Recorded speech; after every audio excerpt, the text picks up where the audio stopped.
स्रोत के रूप में विधि, नैतिक मार्गदर्शन के स्रोत के रूप में विधि, अंडरलाइन कर लोगे, हेडिंग दे लोगे। नैतिक मार्गदर्शन के स्रोत के रूप में विधि हम लोग देखने जा रहे हैं। नैतिक मार्गदर्शन के स्रोत के रूप में विधि या कानून तो हम लोग देखने law, law as a source of moral guidance. Clear? बोलो, क्लियर? आपस में वार्तालाप कम कर लो अभी, क्लास के बाद जम के वार्तालाप कर लेना। अभी नैतिक मार्गदर्शन क्या है, कितने नैतिक मार्गदर्शन के स्रोत हैं, 3 बाह्य एक आंतरिक, ये विवेचना कर चुकी है। अभी हम लोग देख रहे हैं नैतिक मार्गदर्शन स्रोत के रूप में कानून की भूमिका। नोट करो आप। विधायिका द्वारा विधि का निर्माण, विधायिका द्वारा विधि का निर्माण संवैधानिक मूल्यों को साकारित करने, विधि का निर्माण संवैधानिक मूल्यों को साकारित करने, समाज में शांति और व्यवस्था को बनाए रखने, समाज में शांति और व्यवस्था को बनाए रखने, उन्हें सुरक्षा और न्याय प्रदान करने, उन्हें सुरक्षा और न्याय प्रदान करने तथा सामाजिक व्यवहार को निर्देशित करने हेतु, तथा सामाजिक व्यवहार को निर्देशित करने हेतु किया जाता है। ये क्या मत कीजिए, कानून ये बताता है, कानून सबसे बड़ा निर्धारक है, ये बताता है ये करना है और ये नहीं करना, नहीं करने वाले को करोगे तो दंड की व्यवस्था हो जाएगी। तो कानून का निर्माण क्यों किया जाता है? ताकि समाज में शांति बनी रहे, व्यवस्था बनी रहे, लोगों को सुरक्षा मिले, लोगों के अधिकारों की रक्षा हो, लोगों को न्याय मिले, लोग गलत व्यवहार न करें। इन सबके लिए विधायिका द्वारा कानून का निर्माण किया जाता है। क्लियर? बोलो क्लियर? लिख लिया, ये इतना लिख लिया, 3-4 लाइन।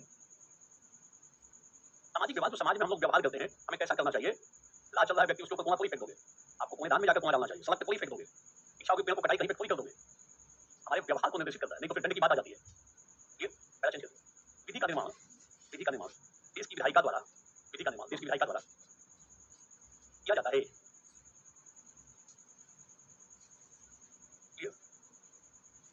विधायिका के द्वारा किया जाता है, जो लोगों के ऊपर उस दायित्व को लागू करता है, या लोगों के लिए कुछ दायित्व को निर्धारित करता है, या लोगों को कुछ करने या न करने के लिए, यह लोगों को कुछ करने या न करने के लिए बाध्य करता है। ये लोगों को कुछ करने या न करने, डूज एंड डोंट्स, या करना है या नहीं करना, कुछ करने या न करने के लिए बाध्य करता है। यह मार्गदर्शन की ऐसी व्यवस्था है जो मानव के व्यवहार को अनिवार्य रूप से प्रभावित करती है। कानून जो है ना, मानव के व्यवहार को अनिवार्य रूप से प्रभावित करती है। आपको नहीं करना है तो कुछ चीज की मनाही है, अनिवार्य रूप से आप उसको मत करो, करोगे तो दंडित हो जाओगे। तो मानव के व्यवहार को अनिवार्य रूप से प्रभावित करती है। इसके द्वारा दिया गया नैतिक मार्गदर्शन, इसके द्वारा दिया गया नैतिक मार्गदर्शन बाध्यकारी होता है। इसके द्वारा दिया गया नैतिक मार्गदर्शन बाध्यकारी होता है। इसका उल्लंघन दंडनीय होता है, इसका उल्लंघन दंडनीय होता है, उल्लंघन दंडनीय होता है। कानून सामान्यतः ऐसे कर्मों को हतोत्साहित करता है, कानून सामान्यतः ऐसे कर्मों को हतोत्साहित करता है जो नैतिकता पर प्रहार करते हैं, जो नैतिकता पर प्रहार करते हैं। भारत में नैतिकता को प्रोत्साहित करने के लिए कोई प्रत्यक्ष कानून नहीं है। देखो, ऐसा कहीं कानून नहीं है कि आप झूठ मत बोलो, आप दया न दिखाओ, ऐसा कहीं भी नहीं आ रहा। सीधे झूठ बोलने के लिए कोई कानून, झूठ बोलकर धोखा दोगे तो कानून काम करेगा, झूठ बोलकर मिलावटी वस्तु बेच दोगे कानून आ जाएगा। तो सीधे सीधे झूठ बोलने की सीधे मनाही नहीं है, झूठ बोलकर गलत काम करने की मनाही है। इसलिए कहा जा रहा है कि सीधे सीधे या नैतिकता को प्रोत्साहित करने वाला कोई कानून नहीं है, परंतु ऐसे कानून हैं जो परोक्ष रूप से नैतिकता को प्रोत्साहित करते हैं। जैसे घरेलू हिंसा निवारण अधिनियम, घर में हिंसा होगी, कानून काम करने लगेगा। घरेलू हिंसा निवारण अधिनियम, पहले घर में हुई हिंसा को बाहर से हस्तक्षेप नहीं माना जाता, बाहरी हस्तक्षेप ठीक नहीं माना जाता कि बाह्य हस्तक्षेप को। पहले कहा जाता था कि घर में यदि हिंसा हुई है तो घर का मामला है, सरकार कुछ नहीं काम करेगी इसमें। मगर जब घर के भीतर महिलाओं के प्रति हिंसा बढ़ने लगी तो बाद में कानून बना, बहुत बाद में बना है, 2005 में बना है घरेलू हिंसा निवारण अधिनियम 2005 बनाना पड़ा सरकार को। पहले क्या था, घर में कुछ हो रहा है महिलाओं के साथ तो कहा जाता है घर का मामला है, सरकार क्या करेगी। ये अधिनियम एक तरीके से नैतिकता को प्रोत्साहित करने में सहायक है, गलत चीजों को रोक रहा है। नोट करोगे, माता पिता भरण पोषण अधिनियम, अधिनियम का पूरा डिटेल से जान लोगे आप। वरिष्ठ नागरिक और माता पिता भरण पोषण अधिनियम ऐसे करके है, अधिनियम को एग्जैक्ट लिखोगे आप, ध्यान देना। तो यह भी अधिनियम बाद में बना, 13 में बना, बाद में कुछ और संशोधन हुआ है। एग्जैक्ट वाला देख लोगे डेट को। जैसे पहले क्या था कि माता पिता वृद्ध हो गए हैं, ऐसी प्रवृत्ति प्रबल हो गई कि बच्चों के द्वारा वृद्ध माता पिता को अकेला छोड़ दिया गया कि अपना वो माता पिता बूढ़े हो गए, थोड़े कमजोर हो गए, बीमार पड़ गए, सेवा बच्चों के द्वारा नहीं। तो जब ऐसी स्थिति समाज में बढ़ गई तो सरकार को कहना पड़ा कि जो उनके उत्तराधिकारी हैं उनको उनके संरक्षण के लिए काम करना पड़ेगा, भरण पोषण करना पड़ेगा। ध्यान देना, नैतिकता का पतन हो रहा है धीरे धीरे। बड़े पैमाने पर भारत जैसे देश में वृद्धाश्रम खुल रहे हैं, तो वृद्ध होते ही माता पिता को उठाकर वृद्धाश्रम में डालते हैं। ज्यादा पढ़ लिया है तो हो सकता है संभव है पहुंचा ही दे।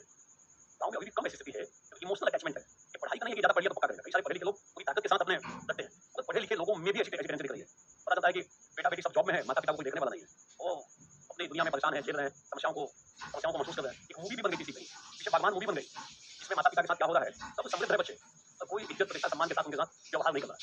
उस मूवी में सतर्कता की बात है। ऐसा ना हो कि अपने युवावस्था में ही या अभी आप अंतिम स्टेज में नहीं हो, तो सारी संपत्ति बाँट दो बच्चों में। तो बच्चे हो सकता है बाद में ठोकर लगाना भी शुरू कर दें। अब जो वरिष्ठ माता-पिता हैं वो भी सतर्क हो गए कि सारी संपत्ति संतान में बाँट के निश्चिंत नहीं हो जाना है, संतान पूछेगा ही नहीं। ऐसा उसी दिशा में बढ़ रहा है, समाज इस दिशा में बढ़ रहा है। अधिनियम बनाना पड़ा कि आप इनके संरक्षण के लिए काम करना पड़ेगा, देना पड़ेगा कुछ ना कुछ। ये सब जो अधिनियम बनाए गए, ऐसे जो कानून बने हैं, ये परोक्ष रूप से नैतिकता को बढ़ावा देने में मदद कर रहा है। ध्यान रखना, कुछ चीज़ों को लिख कर बताएँगे तो बेहतर होगा। ठीक है? तो नोट कर लेंगे। देखो जो नोटिंग है उसकी नोटिंग करेंगे, जहाँ समझना मतलब समझ भी लिया। तो हम लोगों ने लिखा है, नैतिकता को प्रोत्साहित करने के लिए कोई सीधा कानून नहीं है, और कुछ ऐसे कानून हैं जो प्रत्यक्ष रूप परोक्ष रूप से नैतिकता को प्रोत्साहित करते हैं। जैसे घरेलू हिंसा अधिनियम, जैसे वरिष्ठ नागरिक माता-पिता संरक्षण अधिनियम, लिख सकते हो मानवाधिकार की रक्षा का अधिनियम, मानवाधिकार रक्षा आदि। देख लो मानवाधिकार रक्षा आदि। अच्छा चलिए, नीति निर्देशक तत्व राज्य को, नीति निर्देशक तत्व राज्य को लोक कल्याण हेतु कार्य करने के लिए प्रेरित करते हैं। ध्यान देना, अगर आप राज्य को देखोगे और दूसरा है व्यक्ति है, तो नीति निर्देशक जो तत्व है, नीति निर्देशक तत्व ध्यान रखना, ये राज्य के लिए कुछ बताते हैं कि देखो राज्य को कल्याण के लिए काम करना चाहिए, जन कल्याण के लिए। और जो मौलिक कर्तव्य है, ये व्यक्ति को बताते हैं कि भाई तुम्हें ये काम करना चाहिए, राष्ट्रगान का सम्मान करना चाहिए, वैज्ञानिक प्रगति को बढ़ावा देना चाहिए, समाज में सद्भाव बढ़ावा देना चाहिए। मौलिक कर्तव्य व्यक्ति को गाइड करते हैं, और नीति निर्देशक राज्य को गाइड करते हैं कल्याणकारी गतिविधियों के लिए। ध्यान देना, तो नीति निर्देशक राज्य को लोक कल्याण के कार्य हेतु प्रेरित करते हैं, और मौलिक कर्तव्य व्यक्ति को कर्तव्य पालन हेतु प्रेरित करते हैं। नीति निर्देशक तत्व राज्य को प्रेरित करते हैं, जनता के हित में काम करो। मौलिक कर्तव्य व्यक्ति को कहते हैं कि आपको ये कार्य करने चाहिए। क्लियर? बोलो क्लियर? बोलो ये क्लियर? ऐसे करें करोगे। विधि निर्माण के संदर्भ में मुख्य शर्तें, विधि निर्माण के संदर्भ में मुख्य शर्तें। मान लो विधि बनाना हो, उसमें क्या क्या चीजें इंक्लूड होनी चाहिए विधि में, कानून में। नोट करो, पहला पॉइंट, दिल पे लेके मत बोलो कई लोगों की, किसी की मदद नहीं है, किसी के फादर नहीं है, किसी के मदर फादर नहीं है, तो जिनकी मदद नहीं है वो चिंता करते हैं कि मेरी मदर चली गई। किसी के फादर नहीं है, वो कई बार वो रोना भी कर लेते हैं। और कई लोग के दोनों हैं, उनकी चिंता नहीं करते हैं, वो अपनी दुनिया में व्यस्त हैं, इनकी कठिनाइयों से बैठकर 10 मिनट उनके साथ टाइम भी नहीं दे पाते हैं। कई ऐसे लोग हैं, मदर फादर की परवाह क्यों, बूढ़े हो गए, ज़्यादा काम नहीं है, उनकी इच्छा, उनकी कठिनाई अकेले अकेले झेल रहे हैं। उनको भी अफसोस होता है कि मैंने ऐसी संतान पैदा कर दिया जो अपनी दुनिया में पूछता तक नहीं है। तो कई लोग माता पिता हैं, उनकी संपत्ति पर नजर लगाए, इनका जैसे मिल जाए, उनको कुछ भी हो ले ले, इस इच्छा से ये हो सकता है सब कुछ समझ। तब मगर कई बार ऐसी स्थितियां आती हैं, दिखाई देती है, समाज में इन चीज़ों की संख्या बढ़ रही है। क्लियर? वो करेंगे। पहला पॉइंट, विधि युक्ति युक्त हो, जो भी विधि बने वो युक्ति युक्त हो, उसका तार्किक आधार हो, उसका तार्किक आधार हो। विधि के संदर्भ में मुख्य शब्द है, विधि कैसी होनी चाहिए, कानून कैसा होना चाहिए, युक्ति युक्त हो, उसका तार्किक आधार हो। कोई पूछे कानून क्यों है तो बताओ इन कारणों से कानून चाहिए। जैसे मान लो ये कानून बना, जैसे मान लो कानून बना घरेलू हिंसा निवारण अधिनियम, तो कानून बना तो आप बता सकते हो देखो ये लॉजिकल आधार है, लॉजिकल ग्राउंड है, कारण है, इसलिए बनाया गया। दूसरा पॉइंट, विधि जिसको वर्णित करता है, विधि जिसको वर्णित करता है वह अच्छा, संभव और न्याय संगत होना चाहिए। वो अच्छा हो, संगत हो, अच्छा, संगत और न्यायपूर्ण होना चाहिए। युक्ति युक्त का मतलब है कि उसके पीछे तार्किक आधार होना चाहिए। मैं पूछूं ये क्यों बनाया जाए घरेलू हिंसा, तो आप आर्गुमेंट दे सकते हो, युक्ति दे सको, तर्क दे सको, तर्क युक्त बोलोगे। युक्ति युक्त का मतलब तर्क युक्त। आप तर्क दोगे कि देखिए घर में हिंसा बढ़ती जा रही है, ये देखिए आंकड़ा, ये देखिए साक्ष्य, इनके साथ हिंसा बढ़ रही है। आप लॉजिक देते हो ना, कारण बताते हो कि इसलिए जरूरी है। आपने बोला देखो वृद्ध माता पिता के साथ लगातार भेदभाव होता जा रहा है, खूब ऐसी घटनाएं आ रही हैं, इनके संरक्षण के लिए नियम कानून बनाना चाहिए, तो ये युक्ति युक्त हो गया। आपने तर्क दिया। ध्यान देना, युक्ति मतलब आर्गुमेंट भी कहा जाता है। ये युक्ति युक्त का मतलब, अब आज बोले वर्ल्ड में मम्मी पापा बिल्कुल सही बता दे, जब नहीं रहते तो उपयोगिता पता चलती है, जब तक रहते हैं ज्यादा लगता है कि अरे इनका क्या महत्व है जीवन में, जब वो नहीं रहते तब ज्यादा महत्व समझ में आने लगता है, फिर अफसोस भी होता है बहुतों को।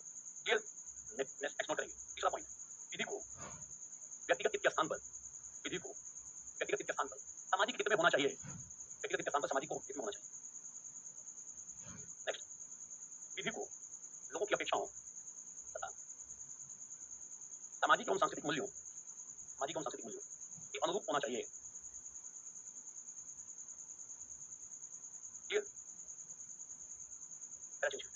ये विधि के बारे में लिखा हम लोगों ने। विधि का उद्देश्य क्या है, विधि करती क्या है, विधि नैतिक मार्गदर्शन का एक स्रोत है। यह बताती है कि यह करना है और यह नहीं करना है। नहीं करने वाले करोगे तो जिंदगी की व्यवस्था कर देगी, बाध्य करती है, गाइड करती है, आपको करना पड़ेगा। इस रूप में विधि नैतिक मार्गदर्शन का एक स्रोत है। इससे समाज में शांति बनी रहती है, व्यवस्था बनी रहती है, लोगों को सुरक्षा मिलती है, लोगों के अधिकारों की रक्षा होती है। ध्यान देना, ये हमारे आचरण को एक बार गाइड करता है, विधि ये कीजिए और ये दूसरा लिखोगे, विधि हो गया। नियम, नियम के बाद विधि लिख लेंगे, लास्ट में लिख लेंगे अंतर। नोट करोगे नियम,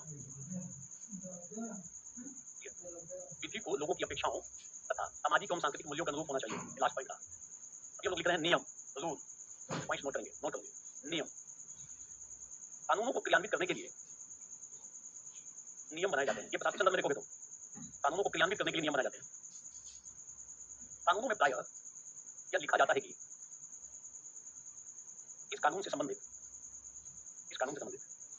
विस्तृत नियमावली, इस कानून से संबंधित विस्तृत नियमावली कार्यपालिका बनाएगी। नियम के माध्यम से यह निर्धारित किया जाता है कि कानून को इस प्रकार से लागू किया जाए, जैसे इसका देखो, सूचना का अधिकार अधिनियम बना, सूचना का अधिकार कानून बना, सूचना का अधिकार, बाद में सूचना का अधिकार तो कानून बना अधिनियम, सूचना का अधिकार अधिनियम 2005, बाद में सूचना का अधिकार नियमावली बनाई गई कार्यपालिका के द्वारा। ये सूचना का अधिकार अधिनियम बना विधायिका से, कानून तो बन गया, अब उसके संदर्भ में कैसे लागू किया जाए तो नियम बनना शुरू होता है। नोट करोगे, जैसे उदाहरण देकर, जैसे सूचना के अधिकार अधिनियम को लागू करने के लिए, जैसे सूचना के अधिकार अधिनियम को लागू करने के लिए सूचना के अधिकार नियमावली को बनाया गया। सूचना के अधिकार नियमावली अलग से नियमावली है, और लिख लो, जैसे उपभोक्ता संरक्षण अधिनियम, मानव अधिकार संरक्षण अधिनियम,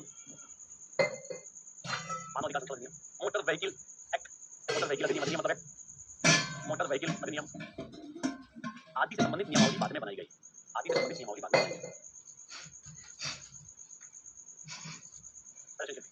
नियम कानून की मूल भावना से संगति रखते हुए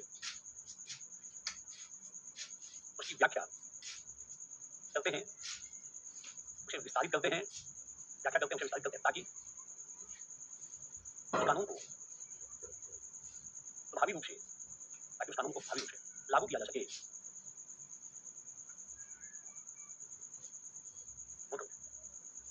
नियमों के उल्लंघन को दो दृष्टिकोणों से देखा जा सकता है।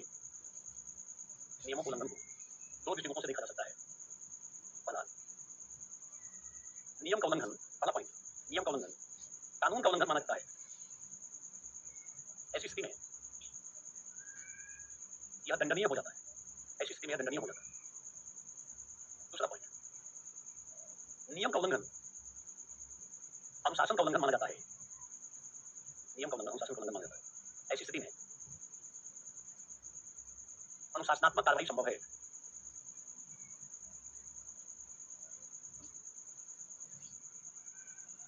नियम बनाने की शक्ति, अब चेक करोगे, नियम बनाने की शक्ति देखो, कानून के संदर्भ में नियम बनाने की शक्ति,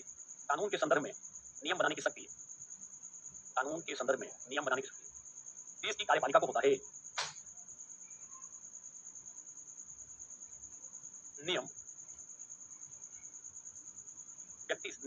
विधि से परे नहीं जा सकता।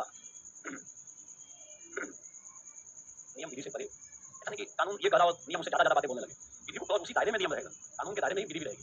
ध्यान रखना, नियम विधि से परे नहीं जा सकता। ध्यान देना,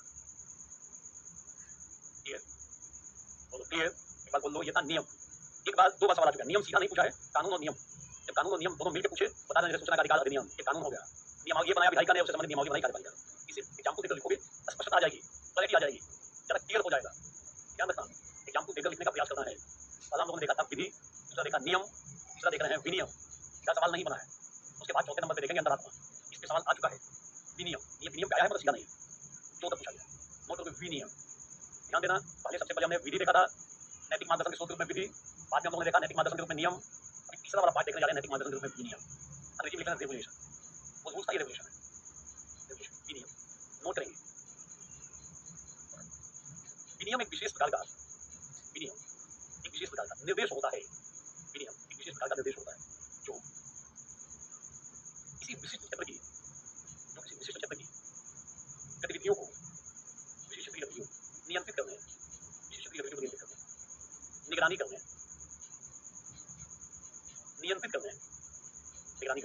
और निर्देशित करने के लिए सरकार के द्वारा अधिकृत संस्था के द्वारा किया जाता है। विनियम नियमों के मुकाबले अधिक विस्तारित और तकनीकी पहलू से जुड़े रहते हैं, जैसे सेबी, डेरा, काई आदि। ये सब नियामक संस्थाएं। जैसे एग्जांपल पे, ये जो सेबी है, ये शेयर मार्केट को रेगुलेट करती है। शेयर मार्केट में कोई गलत कर रहा है तो सेबी कदम उठाएगी। तो एक विशेष क्षेत्र हो गया, उस क्षेत्र को रेगुलेट करने के लिए, उसकी गतिविधियों पर निगरानी करने के लिए, नियंत्रित करने के लिए, गाइड करने के लिए, मॉनिटर करने के लिए, निगरानी करने के लिए ये एक मार्केट हो गया ना। इसलिए रियलिटी के क्षेत्र में, संचार के क्षेत्र में अलग-अलग विनियामक संस्थाएं हैं। तो जैसे सेबी क्या है? सेबी एक रेगुलेटरी बॉडी है या विनियामक संस्था है। हम लोगों ने लिखा विनियम किसी एक क्षेत्र विशेष को रेगुलेट करने के लिए बनाया जाता है।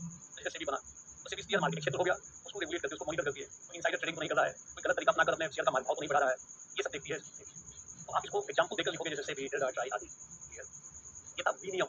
विनियम का निर्माण विनियामक संस्थाओं के द्वारा किया जाता है, जो किसी विशेष क्षेत्र की निगरानी करती हैं, तो किसी क्षेत्र की निगरानी करेंगी, उनको निर्देशित करेंगी, कंट्रोल करेंगी, गाइड करेंगी। जैसे सेबी है, सेबी एक विनियामक संस्था है जो शेयर मार्केट को निर्देशित करती है। कोई गलत करेगा तो उसे दंडित भी करेगी। ध्यान देना, क्लियर? बोलो क्लियर? तो देखो 4 चीजों को पढ़ना था। एक था विधि, लॉ, दूसरा था रूल्स, तीसरा था रेगुलेशन और चौथा है कॉन्शियस। नोट करोगे, नैतिक मार्गदर्शन के स्रोत के रूप में, नैतिक मार्गदर्शन के स्रोत के रूप में अंतरात्मा की भूमिका, नैतिक मार्गदर्शन के स्रोत के रूप में, नैतिक मार्गदर्शन के स्रोत के रूप में अंतरात्मा की भूमिका। ये आरबीआई भी नियामक संस्था है विशाल, जो बैंकों को गाइड करती है, रेगुलेट करती है। तो बैंक उल्टा पुल्टा करेगा तो आरबीआई उसके ऊपर कदम उठा लेगा। ठीक है, आरबीआई भी लिख सकते हैं उसमें, हमने सेबी भी दे दिया। आरबीआई है, ट्राई है, इरडा है, और भी बहुत सारी विनियामक संस्थाएं हैं जो किसी खास क्षेत्र को रेगुलेट करती हैं, कंट्रोल करेंगे, निगरानी रखेंगे, मॉनिटर करेंगे, एक्शन भी लेंगी।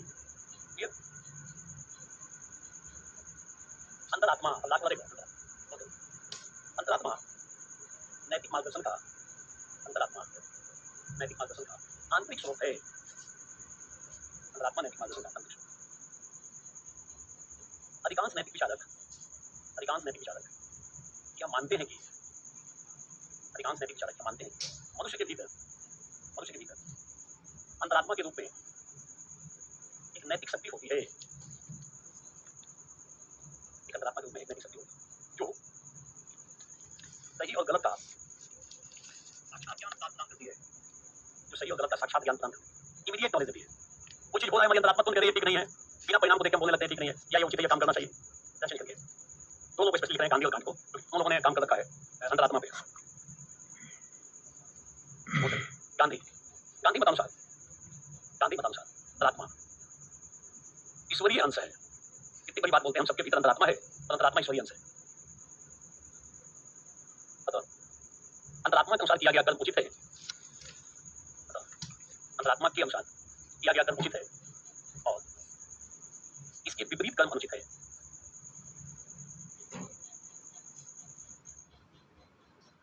गांधी यह मानते हैं कि जब सभी व्यक्ति अपनी अंतरात्मा के अनुसार कार्य करेंगे तो फिर धरती पर ईश्वर का राज्य स्थापित होगा। इसे ही गांधी राम राज्य की संज्ञा देते हैं।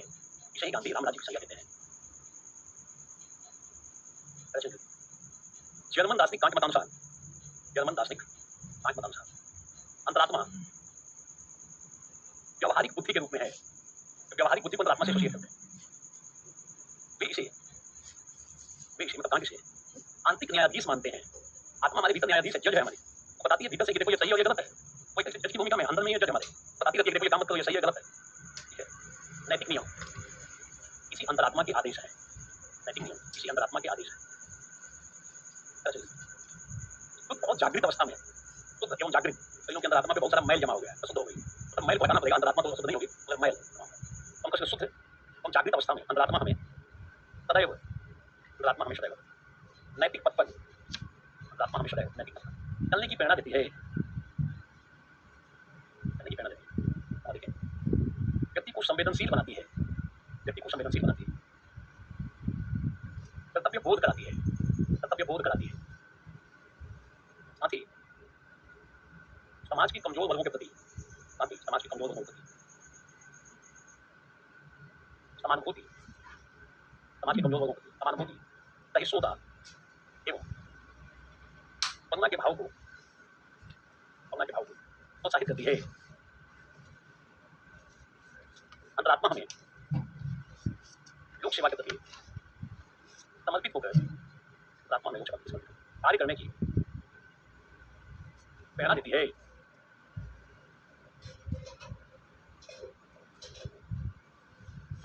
नोट कर लेंगे, प्रशासन में अंतरात्मा का प्रयोग कब किया जाना चाहिए। सवाल स्टार्ट देना, नया सवाल बन सकता है। प्रशासन में अंतरात्मा का प्रयोग कब किया जाना चाहिए? अंतरात्मा का प्रयोग, सवाल नया बन सकता है, प्रयोग कब? देखो, शासन में सामान्यतः हमें विधि के अनुसार काम करना चाहिए, नियम के अनुसार काम करना चाहिए, विनियम के अनुसार काम करना चाहिए। अब शासन में तीनों बाह्य आधार है, और प्रशासन में कई बार ऐसा मौका मिलता है कि हम इनके अनुसार नहीं करते हैं, किसके अनुसार करते हैं? नहीं, अंतरात्मा के अनुसार काम करते हैं। तो सवाल है कि प्रशासन में अंतरात्मा का प्रयोग कब किया जाए? हमेशा तो नहीं करोगे, हमेशा अगर करते तो जरूरत क्या है? फिर जरूरत ही नहीं है। हमें प्रशासन में विधि के अनुसार, नियम के अनुसार काम करना चाहिए, और कुछ परिस्थितियां ऐसी हैं कि हम इनके बदले शासन में अंतरात्मा का प्रयोग करेंगे, हम इसके अनुसार काम करेंगे। तो सवाल है वो कौन सी परिस्थितियां हैं, कौन से ऐसे कॉन्टेक्स्ट हैं जब हम शासन में अंतरात्मा के अनुसार निर्णय लेकर कार्य कर सकते हैं? तो पॉइंट वाइज नोट कर लो, स्टार दे लो, लिख लेना कि यूपीएससी 2026 संभव है, संभव, ध्यान देना। अभी तक सीधा सवाल नहीं बना है, इस पे सवाल याद करना, इस पे इतना स्ट्रेट फॉरवर्ड नहीं बना है। कब हम प्रशासन में अंतरात्मा के अनुसार काम करें? नोट करोगे पहला पॉइंट, प्रशासन में अंतरात्मा का प्रयोग, नोट करोगे, शासन में अंतरात्मा का प्रयोग तब किया जाना चाहिए जब, तब, जब, नीचे हाइफन देके लिखते जाओ, प्रशासन में अंतरात्मा का प्रयोग तब किया जाना चाहिए जब, पहला पॉइंट, दूसरा पॉइंट, तीसरा पॉइंट। सवाल इसी तरह से बन सकता है, प्रशासन में अंतरात्मा का प्रयोग कब करोगे? हमेशा तो करोगे नहीं, हमेशा करने के लिए तो विधि नियम है, कब करोगे आखिर? लिख रहे हैं पहला पॉइंट, नोट करेंगे, लिख लो, समझ भी लेंगे, कठिनाई नहीं है। इसके ठीक पहले वाली क्लास में हमने चारों के बारे में ओवरऑल लास्ट जो क्लास थी उसमें इन्हीं चारों के बारे में विवेचना की, समझाया गया था, बोला भी गया था इसकी नोटिस कर लेंगे। पहला पॉइंट, जब कानून, नियम और दिशा निर्देश स्पष्ट नहीं हो, स्पष्ट नहीं हो। देखो कई बार कानून स्पष्ट नहीं रहता है, नियम बता नहीं रहा है। जब कानून, नियम और कानून स्पष्ट नहीं है और हमको निर्णय लेना है तो अंतरात्मा के अनुसार निर्णय ले सकते हैं। ध्यान, हम इसकी मदद लेंगे। ऐसी परिस्थिति में मुझे क्या करना चाहिए? जो अंतरात्मा कह ले लो, काम कर लो उसे। पहला पॉइंट है कि हमें प्रशासन में अंतरात्मा का प्रयोग तब करना चाहिए जब जहाँ पर नियम और कानून स्पष्ट नहीं हो। अगर बिल्कुल स्पष्ट नियम है और कानून है तो हमको इसके अनुसार काम करना पड़ेगा। तो कई बार ऐसी स्थिति आती है, जैसे आप एग्जाम्पल देखो, आप जैसे आपके ऊपर निर्भर करता है। जैसे मान लो राहत आपदा बांटने के लिए गए हो, आपदा राहत दल की आप हेड हो, आप राहत सामग्री बांट रहे हो, और राहत सामग्री बांटते वक्त कोई रूल रेगुलेशन तो है नहीं कि इस तरीके से बांटना चाहिए कि पहले एक पैकेट दोगे, फिर बाद में 2 पैकेट दोगे। बांटते वक्त आप अपनी अंतरात्मा का प्रयोग कर सकते हो। सबसे पहले महिलाओं को, बच्चों को, बूढ़ों को बांटेंगे। दूसरे नंबर पे जो कोई यंग है उनको बांटेंगे, क्योंकि ज़्यादा देर तक सर्वाइव कर सकते हैं। मरीजों को पहले ध्यान देकर वहाँ से हटाने का प्रयास करेंगे, नहीं तो तुरंत उनकी जान खतरे में हो सकती है। ये हम अपने विवेक से कर सकते हैं। यहाँ कोई गाइडलाइन नहीं है, इसको दिया जाए, इनको पहले दिया जाए, जवान को क्यों छोड़ोगे, भविष्य की वो भविष्य के आधार है। तो कई बार जहाँ स्पष्ट नियम और कानून नहीं है वहाँ हम अंतरात्मा की मदद से, जो हमारी अंतरात्मा करती है, हमेशा कार्य कर सकते हैं। पहला पॉइंट। दूसरा पॉइंट, विवेकाधीन अधिकारों का, विवेकाधीन अधिकारों का उपयोग करते समय, विवेकाधीन अधिकारों का उपयोग करते समय, विवेकाधीन अधिकारों का उपयोग करते समय जब कोई कानून, तीसरा, जब कोई कानून पुराना एवं अप्रासंगिक हो गया हो, जब कोई कानून पुराना एवं अप्रासंगिक हो गया हो, हम इस स्थिति में कर सकते हैं। चलिए, ये चौथा जो भी हो, सांप्रदायिक दंगे, आपदा या आकस्मिक घटित घटनाओं के समय भी, आकस्मिक घटनाओं से नियम एवं कानून की प्रक्रिया का पालन करने की बजाय लोगों के जान माल की रक्षा अधिक महत्वपूर्ण हो जाता है। इसी स्थिति में हम नियम और कानून की प्रक्रिया की बजाय अंतरात्मा के अनुसार निर्णय लेकर कार्य कर सकते हैं। अंतरात्मा के अनुसार निर्णय लेकर कार्य कर सकते हैं। संदर्भ को समझना। देखो, हमें कानून के अनुसार काम करना चाहिए, नियम के अनुसार काम करना चाहिए। तो क्या सदैव कानून और नियम के अनुसार ही चलोगे? फिर अंतरात्मा क्यों है? हम अंतरात्मा को कब माने? हम कर सकते हैं। जैसे मान लो कोई आपदा आ गई है, कोई दंगा हो गया है, कोई अचानक कोई घटना घट गई है अचानक, तो वहाँ पे इसका पालन करने की बजाय हम अपनी अंतरात्मा से निर्णय ले सकते हैं और कार्य कर सकते हैं। निर्णय लेकर कार्य कर सकते हैं। जैसे घटना देखना, ये किस तरीके का पार्ट है। कई लोग कहते हैं कि हमें सदैव कानून के अनुसार काम करना चाहिए। नहीं, सदैव नहीं। कभी कभी हमें कानून की बजाय अंतरात्मा के अनुसार काम करना चाहिए। जैसे मान लो एग्जाम्पल देखना, ऐसा एग्जाम्पल की स्टडी में बना है। जैसे मान लो कहीं पे बाढ़ आ गई है, भयानक बाढ़ आ गई है, आप उस जिले के मतलब मान लो डीएम हो, ये हम मान लेना कि आप डीएम हो, मान के चलना डीएम बन गए, और भारी बाढ़ आई है, भयानक बाढ़ आई है, जो अभी चल रहा है मामला, एकदम बाढ़ आ गई है, चल रहा है चारों तरफ। दिल्ली की दशा है, देखो दिल्ली लग रहा है फिर से एक बार बाढ़ के मुहाने पे कई जो जमुना से सटे हुए इलाके टूट गए हैं और की स्थिति और गंभीर होती जा रही है। तो मान लो डीएम आपको मिली कि बाढ़ आ गई, कोई आपदा आ गई, अचानक आपदा आ गई, कोई दंगा हो गया, कहीं सुनामी टाइप में आ गया, तो उस समय नियम और कानून के अनुसार नहीं चलोगे, कई बार इससे चलोगे, क्योंकि अगर तत्काल कदम नहीं उठाओगे तो फिर दिक्कत है ना। मान लो बाढ़ से अचानक अचानक कोई डैम टूटा और आपको अचानक बाढ़ आ गई। अभी जो बाढ़ आई है इसकी प्रशासन कई महीनों से तैयारी कर रहा है कि हमें नाव की व्यवस्था कर लेते हैं, ये कर लेते हैं, कुछ चीजें प्रशासन लगा हुआ था कई महीनों से। एनडीआरएफ टीम में सतर्क थी, क्योंकि पूर्वानुमान लगाया जा सकता है। मतलब कभी अगर अचानक कोई ऐसी घटना घट जाए और बाढ़ आ जाए, कहीं का डैम टूटा और बाढ़ आ गई और आप डीएम हो, तो आपको 100 नाव चाहिए, मान लो 100 नाव, इमेजिन करना। तो कानून प्रक्रिया नियम तो ये कहता है कि आप पेपर पर निविदा प्रकाशित कीजिए, ठेका देना है 100 नाविकों को, हमें एक नाव के लिए आवंटित हुआ है, मान लीजिए 50,000 रुपये हम देंगे एक नाविक को। तो आप तो पहले पेपर में निविदा प्रकाशित करोगे कि भाई मुझे 100 नाव ठेके पे चाहिए। हो सकता है कोई एक ग्रुप आ जाएगा कि 100 नाव देंगे, फिर ट्रांसपेरेंसी मेंटेन करनी पड़ती है, फिर आप निर्णय लोगे कि हाँ 100 लोगों को हम इसका हेड है, इसके हेड को हम लोग देते हैं, ठेका देते हैं। सामान्य परिस्थिति में अगर ठेका दोगे तो आ जाएगा पारदर्शिता का उल्लंघन हो रहा है, मनमाने तरीके से काम कर रहे हैं। और कभी कभी जब तुरंत जरूरत है नाव की, हो सकता है अपने विवेक से निर्णय लेकर तुरंत कहोगे लग जाओ, हम डिसाइड करेंगे कितना पेमेंट करना है। नियम तो कहता है कि पहले मनमाना निर्णय नहीं ले सकते हो, तो कभी कभी ले सकते हो। हो सकता है बाढ़ में फंसे लोगों और आपको 10 बस की जरूरत पड़े, वहाँ से लाना बहुत जरूरी है, नहीं तो खत्म हो जाए, और आपके पास कोई बस नहीं है। हो सकता है बस आप बाहर से उठा भी लो, जब्त कर लो, उठा के बस को मान लो कोई बस कहीं पे खड़ी है, तुरंत उठाओगे,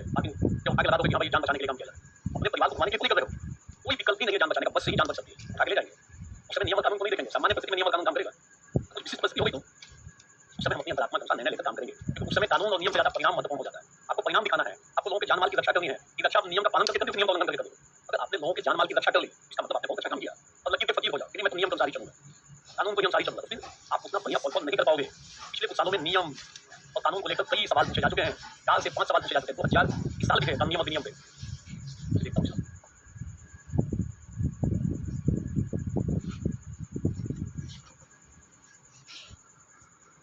उधर में गुरु नानक देव पूछे जा चुके हैं, जैन पूछ सकता है, ऐसी बातें मैंने बोली थी, आप लोगों के बैच में मैंने बोला है, उसका वीडियो कट करके निकलेगा तो आएगा कि ये सवाल बन सकता है। महावीर पे प्रासंगिकता पे सवाल बन गया, ध्यान देना, हम वो नहीं है। आप ये भी ध्यान देना, अगर लोग हमने जब मैं समाज सुधारक पढ़ा रहा था, समाज सुधारक पढ़ा था, हम लोगों ने उस समय ज्योतिबा फूले के बारे में भी चर्चा की थी। ये इसको सब पूरा पॉइंट उठा के ज्योतिबा फूले पे ले जाओ। इस बार 10 नंबर का सवाल ज्योतिबा फूले पे भी है। ये स्पष्ट पेपर सवाल को भी अपने नोट से लिख सकते हो, जो आपके पास नोट्स है, और आराम से लिखोगे। मैं देखता हूँ कहाँ पे है, नहीं मतलब पिछले साल में है, आप जाकर देखना। ज्यादातर सवाल टॉपिक नंबर 6 और 7 से हैं, नहीं पिछली बार सवाल था नियम और कानून पे, आप सतर्क रहोगे। कहने का मतलब कि सदैव नियम और कानून के अनुसार चलेंगे जरूरी नहीं है, कभी कभी हम नियम और कानून की बजाय अंतरात्मा के अनुसार कार्य करेंगे। प्रशासन में भी तो कब अंतरात्मा के अनुसार काम करना चाहिए, इन परिस्थिति में काम करना चाहिए। नोट करोगे ऑल पॉइंट ये 2025 के सवालों की कुछ विवेचना मैंने केजीएस में कर दी है। 3 सवालों की विवेचना की है, किसी एक दिन में मैं 5 सवालों को भी कर लेंगे, बीच बीच में करते रहेंगे। आईएएस का सवाल 2025 ताकि समझ में आ जाए किस तरीके के प्रश्न है। अब आप तो सारे प्रश्न हो चुके हैं, सारे पेपर हो चुके हैं, जीएस के 4 पेपर हो गए, 4 पेपर जो थे, किसी का पेपर हो गया, हिंदी इंग्लिश कंपल्सरी हो गया, हिंदी इंग्लिश ये भी हो गया है, ऑप्शनल पेपर भी हो चुका है। जिसका जो ऑप्शन है जरूर देखने का प्रयास करेगा। ऑप्शनल का पेपर खूब मायने करता है 500 नंबर का। आप सारे लोग जरूर देखो जो 2026 में देने जा रहे हो, देखो अपने ऑप्शनल के पेपर को कि कितना उसकी समझ आपकी बन रही है कि नहीं बन रही है। नहीं तो समय रहते डिसीजन लो। ऑप्शनल पेपर की हम लोग देख ही रहे हैं, इसे अलग से देख चुके हैं, अलग अलग बैच नॉलेज होगा। ये 5 नंबर तो मेरे जिम्मे 100 का ठीक से पढ़ लोगे, प्रिंटेड नोट्स और क्लास नोट्स दोनों। ये 500 नंबर आप अच्छे से ग्रिप में ले लोगे, एसे का पार्ट और इथिक्स जो जीएस पेपर बोलता है। और ऑप्शनल कर रहे हो तो फिर तो 1000 नंबर, ये तो 750 नंबर से। इस बार फिलॉसफी ऑप्शनल का पेपर भी बहुत ही अच्छा पेपर आया है, निसंदेह इसका इंपैक्ट दिखाई देगा। तो संख्या कम हो गई है फिलॉसफी लेने वालों की, तो कुछ लोग सोशल मीडिया पे छा गए हैं हिंदी साहित्य को लेकर। इतना ज़्यादा पता चलकर बातें की गई हैं, तो आसानी से 300+ आ जाता है। परिणाम है कि बड़े पैमाने से लोगों ने हिंदी साहित्य का रुख किया है। अब विडंबना यह है कि 300+ का मतलब 60% प्लस नंबर हिंदी साहित्य में आ जाता है, ऐसा लोगों ने क्लेम कर रखा है। और आज की डेट में 45% नंबर पाने वाला सिलेक्शन पा रहा है। हजारों लोगों ने ले रखा है, सबसे अधिक संख्या में लोगों ने ले रखा है। ऐसा भ्रम पैदा किया गया। कभी किसी को आ गया, एक दौर में आया है, एक दौर में तो कई पेपर में 300+ आया है। वर्तमान में स्थितियां ठीक नहीं है।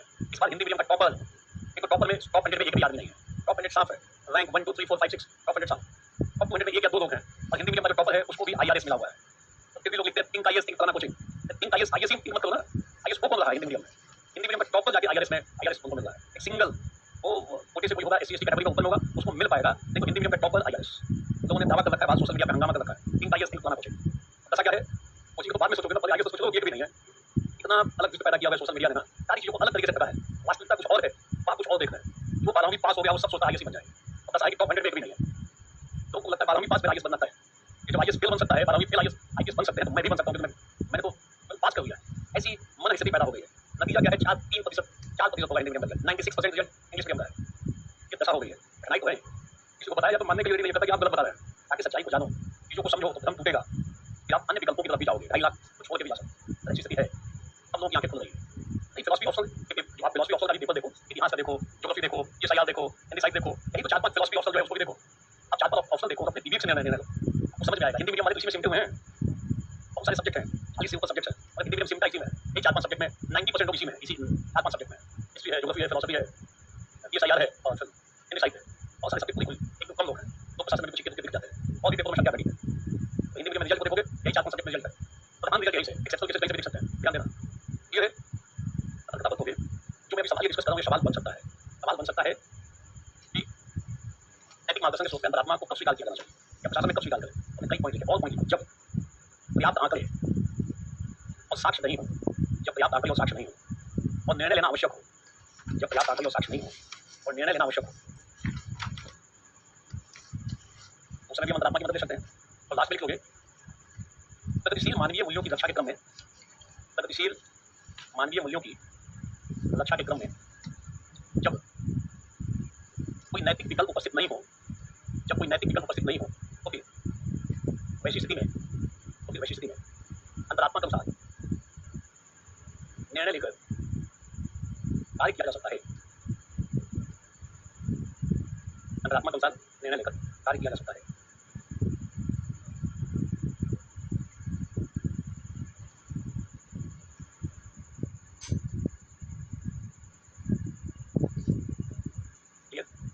ये है नैतिक मार्गदर्शन के स्रोत के रूप में। टॉपिक देखोगे तो कौन सा टॉपिक अभी हम लोगों ने कंप्लीट किया?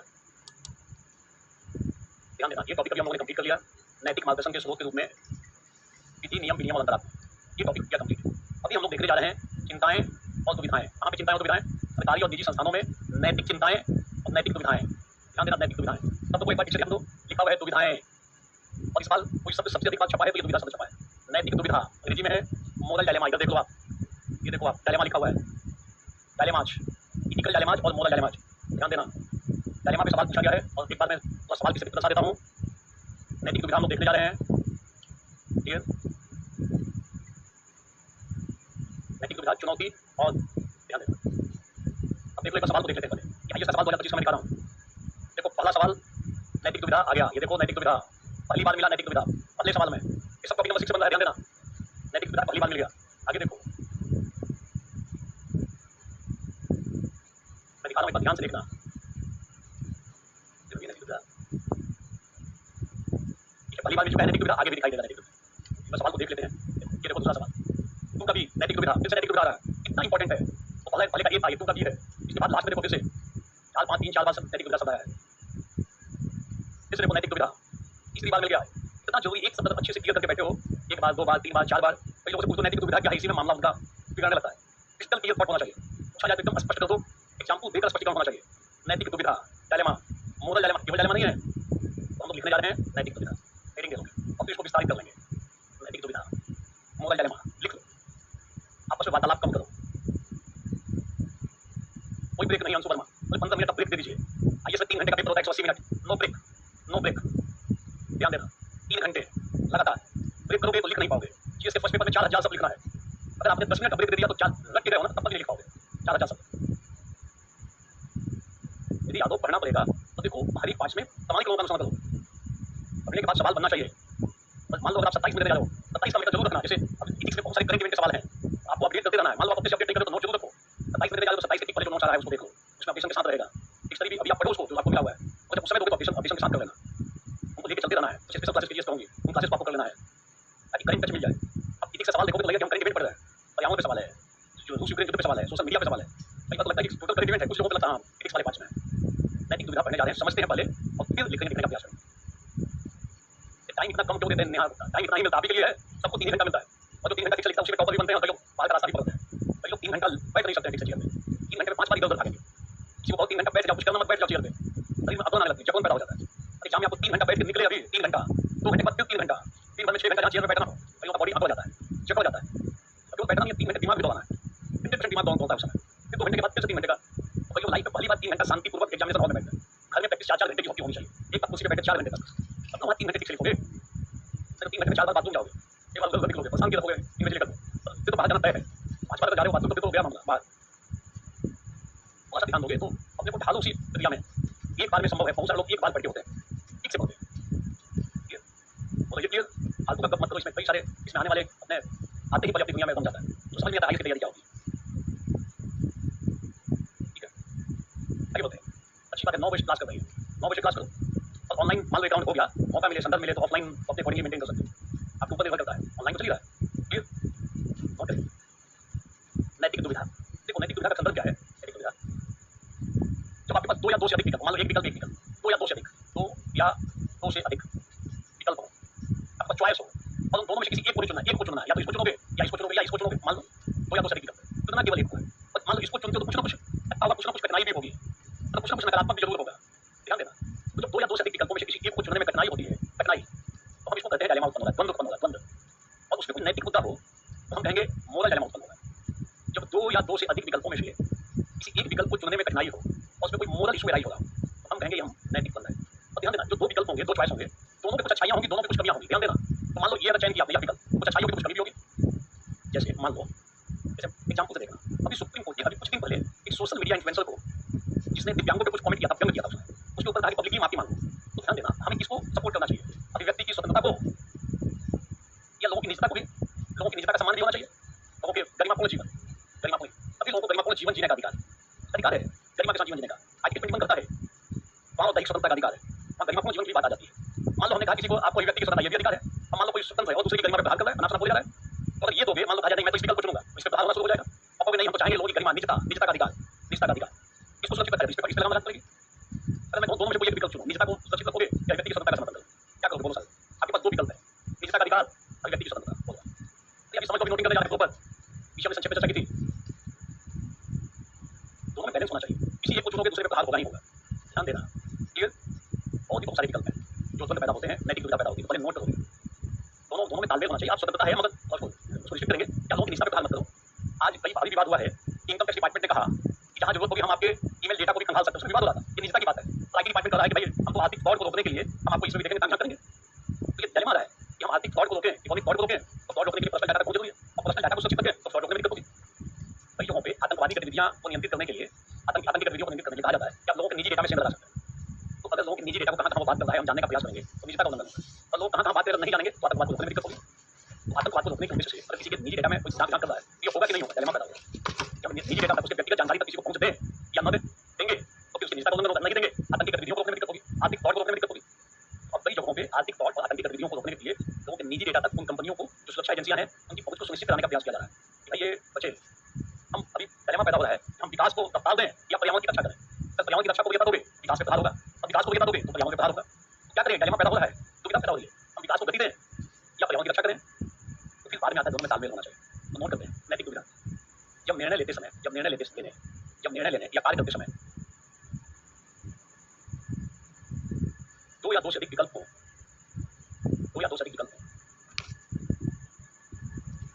और उनमें से किसी एक को चुनने में कठिनाई हो तथा उसमें कोई नैतिक पक्ष उपस्थित हो, तो फिर उसे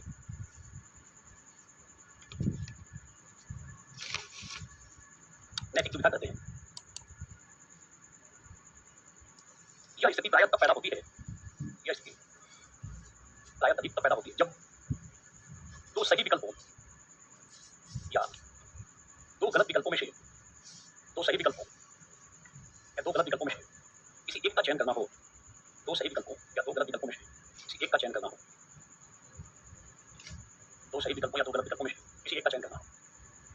जब दो सही विकल्प है और किसी एक का चयन करना हो तो डिलेमा, दोनों गलत है परंतु एक का चयन करना जरूरी है, फिर डिलेमा होता है, नैतिक डिलेमा होगा। ध्यान देना, ऐसी स्थिति प्रायः तब होती है जब दो सही या दो गलत विकल्पों में से किसी एक को चयन करने में कठिनाई हो, जैसे व्यक्तिगत और सामाजिक हित में द्वंद्व, व्यक्तिगत और सामाजिक हित में संघर्ष,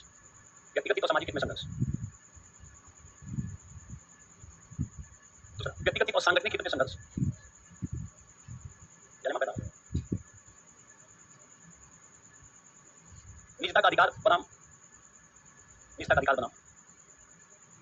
अभिव्यक्ति की स्वतंत्रता, गोपनीयता बनाम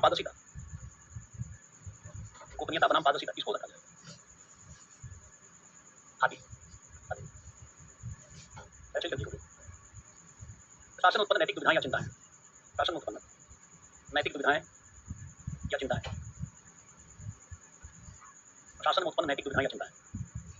पहला पॉइंट, उपहार या आतिथ्य का स्वरूप कैसा हो, शासन उत्पन्न नैतिक दुविधाएं या चिंताएं। मान लो आपका निकट मित्र आपके आईएएस बनने के बाद आपके लिए एक महंगा उपहार ला रहा है, तो उपहार लोगे कि नहीं? दो विकल्प है, लिया जाए उपहार या नहीं लिया जाए, बड़ा महंगा उपहार है पब्लिकली।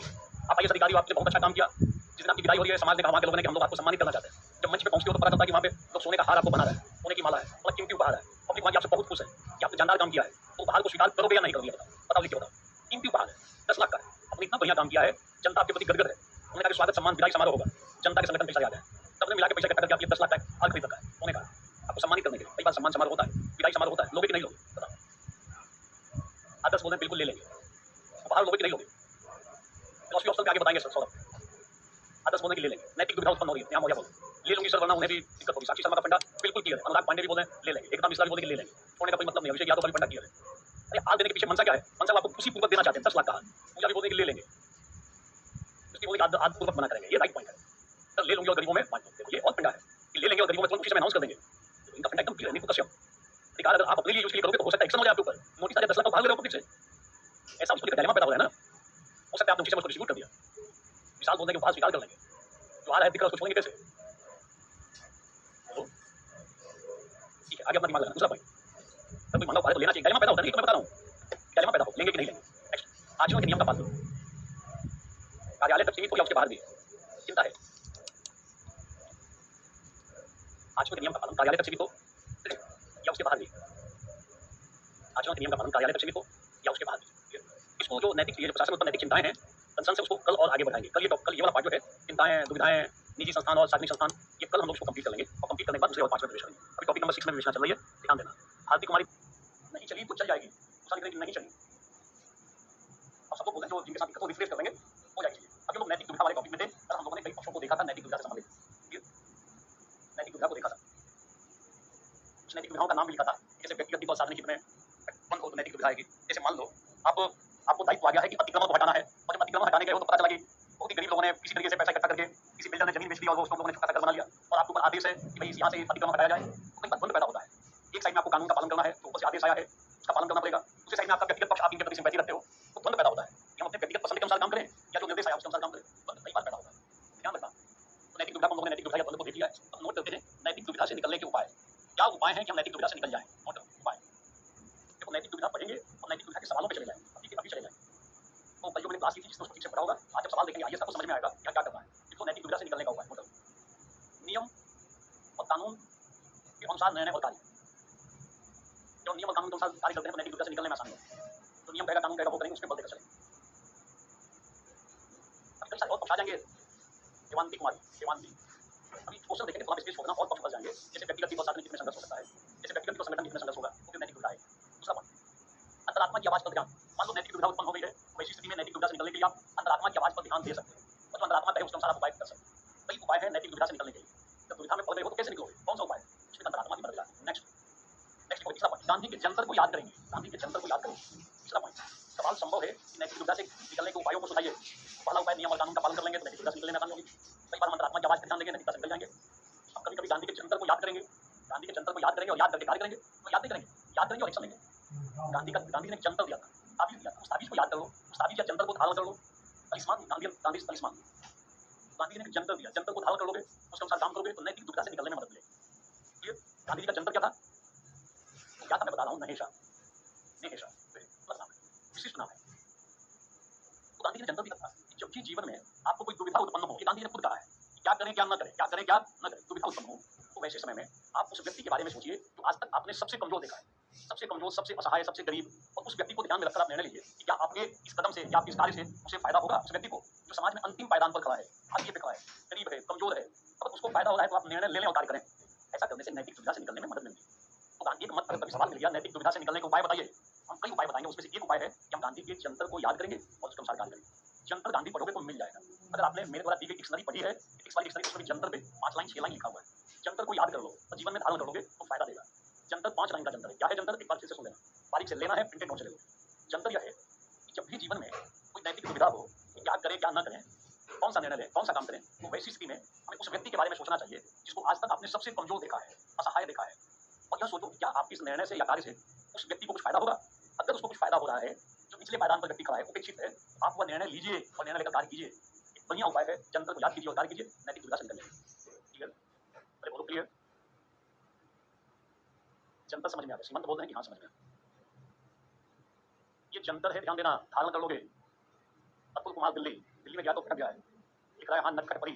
अतुल कुमार दिल्ली में गए हैं आग लगाने के लिए, दिल्ली आए हुए हैं, दिल्ली से हम आग लगा देंगे। दिल्ली में भी आके इनका नट खटपना बचपना गया नहीं है, आइए इसकी तैयारी कर रहा है, किसी के बारे में लिख रहा है हाँ नट पड़ी, इसका बचपना गया नहीं है, अरे इसको लोग लिख रहे हैं, परी तुम्हारा पर भी निकाल देगी, तब समझ में आएगा कि ये परी है कि आधा किसे पढ़ा है। दिल्ली से लिख रहा है, दिल्ली आने का मतलब ये नहीं कि उनकी पढ़ाई जोरदार चल रही है, वो पहले दिन में आईएएस बन जाएंगे, ये कोई क्राइटेरिया नहीं है, ध्यान रखना। दिल्ली पहुंच गए तो आग लगा के आएंगे, ऐसा नहीं है। कई बार अपनी दुनिया में ही कठिनाई पैदा कर देते हैं, और बहुतों के साथ इसी टाइप की है। दिल्ली ऐसा सिंसियर एफर्ट कर रहा हूँ अपनी दुनिया में, मैं पढ़ा रहा हूँ दुविधा और दुविधा पैदा कर रहा है, नटखट परी के बारे में लिख रहा है। इसके जीवन में दुविधा है, दुविधा बनी रहेगी, दुविधा बनी रहेगी तो कठिनाई जीवन में रहेगी। तो नैतिक दुविधा से निकलने के लिए तीसरा चौथा उपाय है, जंतर को याद करेंगे। अभी हेडिंग क्या है, पुष्पा को यही पता नहीं चल पाया। देखो पुष्पा जो शब्द है ना, उसकी काम हो जाता है, ये पुलिंग में लिखेंगे, स्त्रीलिंग में लिखेंगे। पुष्पा वो मूवी में भी अपना नाम पुष्पा रखे, पुष्पा जनरली उसका नाम होता है, तो वहाँ पुष्पा वहाँ पे अलग भी नहीं जाना है, कई सारे नाम ऐसे रखे सुमन, दोनों में आ जाता है। अब यहाँ पे ध्यान दो, ये जो जंतर यह भी निकलने का उपाय है, ध्यान देना। ये हम लोग हेडिंग ये दिए हुए हैं कि नैतिक दुविधा से निकलने का उपाय। कल हम लोगों ने नोट किया था नैतिक दुविधा क्या है, कुछ हमने उदाहरण दिए और कई उदाहरण मिल जाएंगे अपने क्वेश्चन पेपर को जब देखेंगे ना तो मिल जाएंगे, इसको ध्यान रखना। अभी हम लोग 3-4 उपाय लगा लिए हैं, ये बोलो क्लियर। हम क्वेश्चन दिखाएंगे श्वेता पांडे, नैतिक दुविधा एक बार पढ़ लो और फिर क्वेश्चन दिखाना शुरू करेंगे। लास्ट ईयर के दोनों सवालों को देखेंगे, इस साल के 25 में ऊपर में 2 बार नैतिक दुविधा शब्द आया है, उन दोनों सवालों को अभी देखेंगे, कंप्लीट करते हैं। अभी लोग उपाय पढ़ रहे हैं। क्लियर? बोलो एक क्लियर? सही बोल रहा है वो जो नटखट पढ़ी था वो पहले अटेम्प्ट में आईएएस बने, हो सकता है टॉप कर जाए। उसके पहले ये देखना जरूरी है कि पीटी का फॉर्म ठीक से पढ़ पाता है कि नहीं। ऐसा नहीं पीटी का फॉर्म भी रिजेक्ट हो जाए, वहीं से शुरुआत हो जाती है। कई बार पीटी का फॉर्म भी रिजेक्ट हो जाता है, बाद में आगे चीजें आती हैं। जबकि ध्यान कहीं और है। नेक्स्ट चौथा पॉइंट गांधी के जन्म भी याद करेंगे। चौथा पॉइंट महान नेताओं महान नेताओं महान नेताओं विचारकों महान नेताओं एवं विचारकों जीवनी और कार्य प्रणाली से शिक्षा लेंगे। नैतिक द्वंद से निकलने में महान विचारकों की युक्ति यहाँ बड़ी उपयोगी होती है। जो विचारक के जीवनी और कार्य हैं, जीवनी पढ़ोगे फायदा मिलेगा। इसलिए जब समय मिले तो जो महान व्यक्तित्व है, ग्रेट पर्सनालिटी है, उनके व्यक्तित्व को पढ़ो। जैसे कभी मौका मिले अब्राहम लिंकन को पढ़ो, गांधी की जीवनी पढ़ो, फायदा देता है। कितना संघर्ष करके गांधी जी की जीवनी पढ़ोगे तो फायदा देगा। ध्यान दें, ये सब भी हमें नैतिक द्वंद से निकलने में मदद करते हैं। नेक्स्ट प्रभावी प्रशिक्षण। प्रभावी प्रशिक्षण सर आईआईटी क्वालिफाइड हो, अच्छी बात है। आईआईटी वाले कुछ सेक्शन पाते हैं, मगर जो आईआईटी की गारंटी नहीं है कि आईआईटी ये भी एक संदर्भ है। प्रभावी प्रशिक्षण हम प्रशिक्षण ऐसा दे देंगे उससे ही नैतिक द्वंद से निकलने में आसानी मिलेगी। अगर ऐसी तरीके डायलेमा को क्या करोगे। नेक्स्ट सकारात्मक कार्य संस्कृति को बढ़ावा। सकारात्मक कार्य संस्कृति को बढ़ावा। इन उपायों के माध्यम से नैतिक दुविधा से निकलने का उपाय कर सकते हैं। ध्यान देना। अब देखो थोड़ा हम लोग सवाल को देख लें जो आईएएस में पूछा गया है, इस साल पूछा गया है और उसमें नैतिक दुविधा आया है। ध्यान दें। अब देखो इस बात में ये हम करेंगे। अगर आप देखे हो इस बार आईएएस में ये सब छपा हुआ विक्रमात्मक में है। अगर आप लोग ये इस बार का पेपर का मैं बता रहा हूँ, दिखाई देगा तो मैं बता रहा हूँ। इस बार अगर आप लॉज को देखोगे तो उसमें न्याय की विवेचना है। अभी 2-3 दिन पहले हम लोगों ने सिविल सेवा शब्द को समझा था तरीके से। आईएएस में इस बार ये भी पूछा गया है 10 नंबर पे। आप ध्यान करोगे तो जब टॉपिक नंबर 5 में पढ़ा रहा था उस समय हिंदी की चर्चा हुई थी, जो कि बात बोले और भी समाज सुधार होगी। ये सब जीएस के पेपर फर्स्ट के सवाल है, जिसमें 21 पढ़ने का लाभ मिल रहा है। ध्यान देना, ये आ जाएंगे सवाल पे। जैसे जीएस पेपर 2 में ये सारे सवाल हैं। दस आचरण अभी मिल जाएगा 21 से 5 टॉपिक नंबर 6 और 7 में। सामाजिक पूंजी मिलेगा टॉपिक नंबर 6 और 7। ये पेपर 2 में पूछे गए सवाल हैं। ई गवर्नेंस का सवाल आएगा टॉपिक 6 और 7 में मिल जाएगा, लिख सकते हो। सिविल सोसाइटी हम लोग पीछे लिख चुके हैं। सिविल सोसाइटी किस प्रकार मूल्यों को बढ़ावा देने में सहायक है। संवैधानिक नैतिकता ये पेपर 4 में ये भी टॉपिक 6 और 7 में मिलेगा। इसी से पढ़ियो तो जीएस पेपर 2 में भी फायदा दे रहा है। ध्यान रखना, इस सबको मैंने अलग से निकाल रखा है। समझ वो आ गया, दिख गया तो मैंने बता दिया। देख लेते हैं नैतिक दुविधा पे जो सवाल है इस बार का। दो सवालों को पहले देखते हैं फिर आगे बढ़ेंगे। ये नैतिक दुविधा क्या है, नैतिक दुविधा से निकलने का उपाय हम लोगों ने देखा। अभी आईएएस के सवालों को भी देखते हैं फिर आगे बढ़ेंगे। थोड़ा ध्यान पूर्वक पढ़ोगे, अपना आपसी वार्तालाप बंद करो, फायदा मिल जाए। समझ में आएगा कि क्या स्थिति है। एक बार रीड करो सारे। देखो यहाँ पे शब्द दिख रहा है नैतिक दुविधा। नैतिक दुविधाओं का वर्णन करें, वर्णन करना है दुविधाओं का, यानी एक से अधिक होगा, एक से अधिक बहुवचन में है। इस संबंध में मूल नैतिक दुविधाओं, एक दुविधा नहीं है, कई दुविधाएं हैं, का वर्णन कीजिए। तो कम से कम आप 3, 4, 5 दुविधा का वर्णन करोगे। ऐसे लिखकर एक पहली दुविधा, दूसरी दुविधा, तीसरी दुविधा, या आइकन दे देके 5, 5, 6 बार दिखा सकते। एक दो नहीं दिखाना है, 4, 5 दिखाओ। एक बार रीड करो, सवाल को रीड करो। 2025 का सवाल है, आगे लोग पढ़ोगे, आपस में वार्तालाप बंद करो, रीड करो। आगे लोग बोलो, रीड कर रहे हो।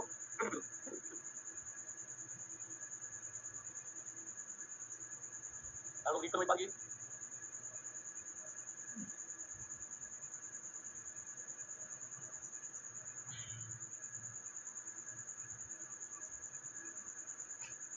रीड कर लिया, बोलो सारे लोग रीड कर लिया हो। अब मैं डिस्कस कर रहा हूँ, थोड़ा सा ध्यान से देखो तो चीजें बड़ी आसानी से हो जाए। पूरा डिजिटल युग में सोशल मीडिया ने, जैसे लिखोगे सोशल मीडिया, इसको थोड़ा सा स्पष्टीकरण दो। सोशल मीडिया में क्या क्या आ जाएगा, जैसे फेसबुक आ गया, यूट्यूब आ गया, एक्ट आ गया, तो ये सारी चीजें आएंगे। टेलीग्राम आ गया, सोशल मीडिया आ गया। ये संचार और बातचीत के तरीके में क्रांति आ गई, क्रांति आ गई इसमें, संचार में और बातचीत में क्रांति आ गई। क्रांति का मतलब है कि अब बातचीत बड़ी आसानी से हो जाती है, तेजी से हो जाती है, तीव्र गति से हो जाती है और प्रभावी तरीके से हो जाती है। आमने सामने एक दूसरे को देखते हुए बात कर सकते हैं। अब एक साथ बहुतों के साथ हो सकते हैं, विस्तार एक साथ आप सैकड़ों लोगों से बात कर सकते हैं, हजारों लाखों लोगों से। तो क्रांति का संदर्भ है कि सोशल मीडिया में संचार और बातचीत तुरंत 1 मिनट में पूरे वर्ल्ड में आपकी बात पहुंच जाए। इतना तेजी से संचार हो, बातचीत किसी से कर सकते हो, अभी की स्थिति है, दूर तक लोग बैठे लोगों से 1 सेकंड में बात शुरू हो जाए। तो क्रांति का मतलब है कि सोशल मीडिया का संचार और बातचीत में आसानी हो गई, तीव्रता आ गई, प्रभावपूर्ण हो गया, विस्तार हो। ये हो गया लाइन पहला वाला पार्ट, यहाँ से यहाँ तक थोड़ा सा इसको एक्सटेंड कर दिया, थोड़ा लिखते रहना, ध्यान रखना। ये पहला पॉइंट, पहला लाइन क्लियर, पहले बोलो, आगे लोग बोलो क्लियर, अभी लोग बोलो क्लियर। जो पहला लाइन बोलो अभी, ये लाइन मौजूदा डिजिटल युग में सोशल मीडिया ने संचार और बातचीत के तरीके में क्रांति ला दी। तो सोशल मीडिया में जैसे फेसबुक आदि है, एक्स है, संचार और बातचीत के तरीके में क्रांति का मतलब क्या, बड़ी आसानी से होती है, तेजी से होती है, प्रभावी तरीके से क्रांति होगी। कितना पार्ट क्लियर, आगे देखो। तुम बोल रहे कि नहीं क्लियर हुआ, नहीं हुआ तो फिर से क्या चिंतन करो, तो अपने आप में लाइन स्पष्ट है। सोशल मीडिया में किसी से बात कर सकते हो कि नहीं, रील डालो, हजारों लोग देख सकते हैं। कौन सा इसमें नहीं बात बोला जा रहा है, कौन सी इतना तो कोई भी बच्चा समझ लेगा। क्या तेजी आ गई है, पहले फोन को डायल करोगे, पता नहीं कितना दूर लगेगा, नहीं लगेगा। आमने सामने लगता तो फेसबुक पे वीडियो कॉल कर लो, व्हाट्सएप पे वीडियो कॉल कर लो, लाइव बातचीत कर सकते हो, यूट्यूब पे लाइव प्रसारित कर लो, हजारों लोगों से एक बार कनेक्ट हो सकते हैं। तो 1 लाख लोग देख रहे हैं, आप घर में बैठो कनेक्ट कर लिए, क्रांति हो गई ना। हालांकि अब ये सब जो हो रहा है इससे कई नैतिक मुद्दे और चुनौतियां खड़ी कर। अब कई सारे नैतिक मुद्दे हो रहे हैं। लोग सोशल मीडिया का इस्तेमाल लोग सनसनी तेज खबर बनाने के लिए कर रहे हैं, ऐसी खबरें बना रहे हैं जानबूझ के, ये नैतिक मुद्दा है। फेक न्यूज दिखा रहे हैं, गलत न्यूज दिखा रहे हैं, सूचना दे रहे हैं, दूसरे को ऊपर कुछ चीजों को घटनाएं पैदा कर रहे हैं, चुनौती पैदा हुई है ना। Cyber bullying, digital rape, digital arrest, की यानी साइबर फ्रॉड हो रहा है, दूर बैठा हुआ व्यक्ति आपको कॉल करता है और पैसा बैंक से हो जाता है, डिजिटल अरेस्ट कर लेते हैं। ये सब चुनौती है कि पुलिस के साथ। पुलिस प्रशासन के सामने नई चुनौती आ गई है। अब प्रशासन के सामने देखोगे ये डिजिटल सोशल मीडिया ने नई प्रकार की चुनौती पैदा की। पहले पुलिस वालों को ट्रेनिंग दिया जाता था भाग दौड़ का, ये 1500 मीटर दौड़ या 1600 metre high jump, long jump, लंबाई होनी चाहिए, रेस लगाने की ताकत होनी चाहिए, चोरी और डकैती करना भी खड़े होकर पकड़ना है, दौड़ा के पकड़ लेना है, पुलिस वालों को चाहिए था। अब देख लो कि प्रशासन में कई लोगों पे जो नए प्रकार के जो क्राइम आ रहे हैं, अब साइबर थाने खुल गए। कई जगह साइबर क्राइम थाना ऐसे आता है, चुनौती हो गई ना, सोशल मीडिया ने नई चुनौती पैदा कर दी। नए नए अपराध होने लगे हैं। अब आपके पॉकेट से चोरी करके पर्स लेके कोई भाग रहा है, वो पीछे चला गया, हजारों किलोमीटर दूर बैठा हुआ व्यक्ति आपके बैंक से अकाउंट से पैसा निकाल रहा है। नई टाइप की चोरी, नई टाइप का फ्रॉड हो रहा है। इस्तेमाल तो सोशल मीडिया का हो रहा है, उसमें भी कहीं ना कहीं से आ जा रहा है। संचार का ही तो कुछ ना कुछ संदर्भ है। डिजिटल अरेस्ट में तो सोशल मीडिया का इस्तेमाल हो रहा है, जो कि अलग अलग डिजिटल फॉर्म में हो रहा है, डिजिटल रेप आ रहा है। ये चुनौती है कि चुनौती दिखा दोगे कुछ नैतिक मुद्दे बता दोगे, इसका उल्लंघन हो रहा है। लोग दूसरे के निजी बातों को पब्लिक में ला रहे हैं, नैतिक मुद्दा बन रहा है। मुद्दा है कि नहीं है, बोलो, सारे बोलो, है कि नहीं है? एक बार सारे लोग बोलो, है कि नहीं है? नैतिक मुद्दा बन रहा है। लोग, कई लोग अश्लील सामग्री जारी कर देते हैं सोशल मीडिया पे, अश्लील सामग्री, ऐसी ऐसी बातें सोशल मीडिया पे आके बोल देता है, सामुदायिक तनाव पैदा हो जाता है, कई बार दंगा पैदा हो जाता है, अफवाह लोग फैला रहे हैं। ये सब नैतिक मुद्दा है कि नहीं है? ये चुनौती है कि नहीं है? ये 2025 का सवाल है। केवल कोई पूरे दिमाग से बैठा हुआ है, तो ठीक से आस-पास होने वाली चीज़ों को देख रहा है, तो लिख सकता है। ये बहुत कठिन काम नहीं है। अब सबको पता है कि हाँ, ये चीज़ें तो हो रही हैं, अश्लील सामग्री, झूठा बात, अफवाह, सनसनीखेज खबरें, नई-नई चुनौती आ गई है। कई लोग वीडियो वायरल करने के चक्कर में पुल पे खड़े होकर सेल्फी लेते हैं। हम ऐसा सेल्फी लें छुप के ताकि मेरा वीडियो वायरल हो जाए, ऐसा आ जाएगा, सोशल मीडिया पे डालेंगे, तो उनको जानेंगे कि ये पुल पे छुप के ले रहे थे, कल उसी में पुल के नीचे चले जाते हैं। कई लोग स्टंटबाजी कर रहे हैं, खुले में स्टंट कर रहे हैं और वीडियो बना रहे हैं, सोशल मीडिया पे डालेंगे, चर्चित होने का उनके अंदर आ गया कि चर्चित होना है मुझे। ये सब चुनौती है कि नहीं है? सारे लोग बोलो, है कि नहीं है? अंजलि मैं पढ़ा रहा हूँ, ये क्या पूछ रहे हो? अंजलि इतनी भारी दीवार लेके रखते हैं, दीवार लेके डांस कर दो, मैं पढ़ा रहा हूँ, कुछ वाली दुनिया में जा रहे हैं। ये भी आपके लिए चुनौती है, वही लिख देना। इतना हाईटेक हम लोग हो गए हैं, हाथ फैलाकर मारने की जरूरत नहीं है। मैं पढ़ा रहा, ये लिखो, ये सब बातें ये मुद्दे हैं। आ रहे समझ में? बोलो, आ रहा है समझ में? क्लियर? अब देखो, यहाँ तक तो ये पार्ट हो गया, नैतिक मुद्दे और चुनौतियां पैदा हो गई।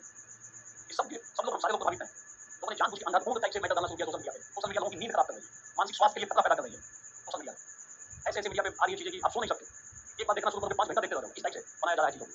लोग कहीं इन्वॉल्व रहते हैं, ध्यान देना, वो लोग इन्वॉल्व रहते हैं। सोशल मीडिया का जलवा है, आज का जमाना सोशल मीडिया का। ये सोशल मीडिया का नैतिक मुद्दे चुनौतियां नहीं। अब लास्ट में आ रहा है, इस संबंध में मूल नैतिक दुविधाओं का वर्णन कीजिए। अब दुविधा बताइए, ये तो मुद्दा चुनौतियां हो गई, ये बताओ यहाँ तक क्लियर हो गया? पहले बताओ, कई नैतिक मुद्दे और चुनौतियां क्लियर कर दी, यहाँ तक क्लियर? पहला लाइन हमने पहले क्लियर किया, 2 लाइन में, 3 लाइन में, यहाँ 2-3 लाइन लिखोगे। दूसरा लाइन क्लियर? सारे लोग बोलो, समझ में आ गया तो लिख लोगे, और क्या है? लोगों की बीमारी पैदा हो रही है, रात को उठ के उठेगा, एक बार मोबाइल देख रहा है, मोबाइल देखते देखते सो गया, आपको देख के देखना शुरू करें, यहाँ तक देखा था। ये दशा पैदा हो गई, मानसिक स्वास्थ्य लोगों का, एंजाइटी, डिप्रेशन में कई लोग जा रहे हैं, बड़े पैमाने पे लोग। अभी ऑस्ट्रेलिया ने अभी हाल ही में 16 वर्ष से कम, 16 वर्ष तक के बच्चों के लिए सोशल मीडिया के देखने पर प्रतिबंध लगा दिया। अभी हुआ है, अभी कुछ दिन पहले, इतना नकारात्मक प्रभाव आ रहा है। रोहित साहू बोलते हैं 3 बजे नींद खुलेगी, फिर से जाओ सो जाओ। पिताजी को भी बोल दो कि आपका बेटा एकदम आईएएस बन जाएगा, माला फूल माला तैयार रखिएगा। क्लियर? बोलो क्लियर? ऑस्ट्रेलिया में हुआ है अभी, उसको भी लिख सकते हो। क्यों? क्योंकि कई सारे नैतिक मुद्दे पैदा हो रहे थे, रिसर्च हुआ, आया कि नहीं ठीक नहीं है, बैन लगाओ 16 साल तक के लिए। ऐसे पढ़ने नहीं आते, वो यहाँ पे आते हैं तो वार्तालाप करने के लिए, जीवन में अकेले हैं, यहाँ तो जी लगा के बात करते हैं, अलग दिशा में बात करता है, जी लगा लगा के, लगता है बहुत बड़ा संस्कारी है, कोई तो प्रभावित हो जाएगा, या कोई प्रभावित होने वाला नहीं है। ये दूसरा लाइन क्लियर? अब आ रहा है, इस संबंध में मूल नैतिक दुविधाओं का वर्णन। कौन कौन सी दुविधा होगी? तो दुविधा में हमेशा 2 विकल्प होंगे, 2 या 2 से अधिक। मैंने बोला है नैतिक दुविधा तब होती है जब 2 या 2 से अधिक विकल्पों में से किसी एक को चयन करने में दिक्कत हो, फिर नैतिक दुविधा उत्पन्न होगी। ध्यान देना, आनंद गोस्वामी लिख रहे हैं डिजिटल लिटरेसी, तो आप लास्ट में लिखोगे कि नैतिक दुविधा से निकलने में डिजिटल लिटरेसी महत्वपूर्ण भूमिका निभा सकती है।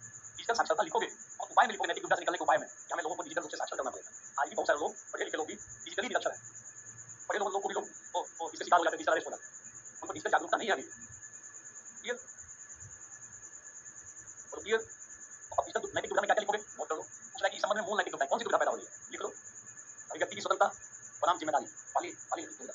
4-5 लिख लेंगे। पहली दुविधा जो इसके कारण पैदा हो रही है, अभिव्यक्ति की स्वतंत्रता बनाम जिम्मेदारी, दूसरा गोपनीयता बनाम पारदर्शिता, ये मुद्दा है। तीसरा व्यक्तिगत हित बनाम सामाजिक हित, बनाम मतलब वर्सेस 2 के बीच टक्कर है, बीता कुमारी। बनाम का मतलब है कि व्यक्तिगत हित बनाम सामाजिक हित, कि व्यक्तिगत हित वर्सेस दोनों के बीच। अब व्यक्तिगत हित को लेकर है कि सामाजिक हित को लेकर है, दोनों में से किसी एक को लेकर चलेंगे। जब दोनों में से किसी एक की जब आता है कि इस हित को लेकर देगा, इस हित को, तो दोनों पैदा हो सकता है। एक प्रशासनिक अधिकारी को सार्वजनिक हित को लेकर देनी चाहिए, हम ऐसा नहीं करेंगे, दोनों पैदा होता है। ध्यान देना। क्लियर? अभी देखो कई देशों में ऐसी चीजें हो गई हैं, आतंकवाद से नियंत्रण करने के लिए लोगों की निजी डेटा को देखा जा रहा है, उनकी निजी जानकारी को लीक किया जा रहा है। तो कई बार आता है कि हम आतंकवाद को रोकें, ये भी अच्छी चीज, आतंकवाद को रोकना अच्छी चीज, मगर इसके लिए लोगों की निजी डेटा को खंगालना गलत चीज। आतंकवाद को रोकना भी चाहिए, लोगों की निजता भी सुरक्षित रखनी चाहिए, दोनों चीजें होनी चाहिए। और कई बार लोग भ्रष्टाचार को रोकने के लिए निजी डेटा में हाथ, निजी जानकारी में हाथ डाल देते हैं, तो सवाल आता है हम निजता का संरक्षण करें या भ्रष्टाचार को रोकें? दोनों होना चाहिए ना, दो में से एक डिसीजन लेना है। आप भ्रष्टाचार को रोकना जरूरी है, निजता का उल्लंघन होगा। और व्यक्ति की स्वतंत्रता को ध्यान रखने की जिम्मेदारी की बात करें, आप देखोगे कई लोग कहते हैं मैं स्वतंत्र हूँ भी बोलने के लिए। अब भारत में अभिव्यक्ति की स्वतंत्रता है, तो स्वतंत्रता है तो क्या दूसरे के ऊपर प्रहार करोगे? दूसरे के धर्म के बारे में अनाप-शनाप बोलोगे? आपकी जिम्मेदारी कुछ बनती है? कई लोग अभिव्यक्ति की स्वतंत्रता के नाम पे दूसरों के ऊपर कटाक्ष, बड़ा गलत कटाक्ष करते हैं। दूसरे धर्म के मानने वालों को उल्टा बोलते हैं। ये ठीक बात नहीं है। अभिव्यक्ति की स्वतंत्रता है, तो उनकी जिम्मेदारी भी बनती है। आपको कि नहीं मुझे तो अभिव्यक्ति की स्वतंत्रता चाहिए। दुविधा पैदा हो, तो आप दूसरे की निष्ठा का सम्मान नहीं करो। अब हो सकता है उसका दुरुपयोग हो जाए। कई प्रकार के द्वंद्व पैदा होते हैं और जब सारे द्वंद्वों को दिखा दो तो लास्ट में थोड़ा दो लाइन में समाधान भी लिख दो। जब डिजिटल साक्षरता के माध्यम से, जागरूकता के माध्यम से, नैतिक जिम्मेदारी को बढ़ावा देकर हम इस टाइप के नैतिक दुविधाओं से निकल सकते हैं। न्याय संगत संतुलन स्थापित कर निकल सकते हैं। ध्यान दें। ठीक है। अब इसे आता है कि हम लोकतंत्र का मतलब जनता का शासन। तो अब यह है कि हम वोट देना जनता का अधिकार है। तो क्या वोट देने के लिए लोगों को स्वतंत्र छोड़ देना चाहिए या उनको बाध्य करना चाहिए? क्या करना चाहिए? कई लोग कहते हैं प्रत्येक व्यक्ति को वोट देना बाध्य करना चाहिए, जाके वोट दे। कई लोग कहते हैं कि व्यक्ति को बस छोड़ दो, तो स्वतंत्र हो सकता है, जा ही नहीं। आज भी बहुत सारे लोग वोट देने का अधिकार है, जाते नहीं है। आज सरकार की आलोचना करते हैं, बाध्य करेंगे तो स्वतंत्रता जाएगी, और आपने बाध्य नहीं किया तो कभी भी वोट देने का उचित बड़ी संख्या में हो सकता है वोट ही ना दें, कि हम नहीं देंगे, इच्छा नहीं है। हम उनको स्वतंत्र छोड़ें या बाध्य करें, गरिमा पैदा होता है। कई गरिमा जाते हैं। क्लियर? बोलो क्लियर? नेक्स्ट, ये हो गया नैतिक दुविधा से संबंधित इच्छा। तो चलिए, प्रशासन के समक्ष उत्पन्न नैतिक चिंताएं नोट करें। प्रशासन के समक्ष उत्पन्न नैतिक चिंता, कौन कौन सी चिंता है आज प्रशासन के समक्ष? नोट करते हैं। प्रशासन के समक्ष चिंता है। पहला पॉइंट, जन समस्याओं के प्रति संवेदनशीलता एवं अनुक्रियाशीलता की कमी या अभाव। जन समस्याओं के प्रति संवेदनशीलता या अनुक्रियाशीलता का अभाव। दूसरा, चिंता का विषय है। कई बार जनता की समस्याएं जो होती हैं उनके प्रति, मान लो कहीं पानी जमा हुआ है, डेंगू फैलने की संभावना है, कॉल किया जाता है विभाग को। कई बार विभाग 4 दिन के बाद आता है कि नहीं पानी बढ़ाते हैं, अब तक डेंगू फैल चुका है। पता चलता है कि बारिश होने वाली है, बारिश का मौसम आने वाला है, नालियों की सफाई कर दी जाए, जल निकासी की व्यवस्था की जाए। बारिश आता है, चारों तरफ जाम, लोगों के घर में पानी घुस जाता है, बाद में पेपरों में छपता है प्रशासन की लापरवाही। जन समस्याओं के प्रति वो पहले से जागरूक नहीं थे, जन समस्याओं को लेकर उनमें संवेदनशीलता की कमी थी। राइट टाइम पे अगर किए रहते, जितने जल निकासी की व्यवस्था है वहां किए रहते ठीक से, उतना जल जमा नहीं होता, कम असर होता। चिंता का विषय है। कई बार जन समस्याओं के प्रति प्रशासन जो है बड़ा ही रवैया अपनाता है। प्रशासन में बढ़ता राजनीतिक हस्तक्षेप चिंता का विषय है। शासन में बढ़ता राजनीतिक हस्तक्षेप। नेक्स्ट, तेजी से हो रहे परिवर्तनों के बीच, तेजी से हो रहे परिवर्तनों के बीच नवाचार की कमी।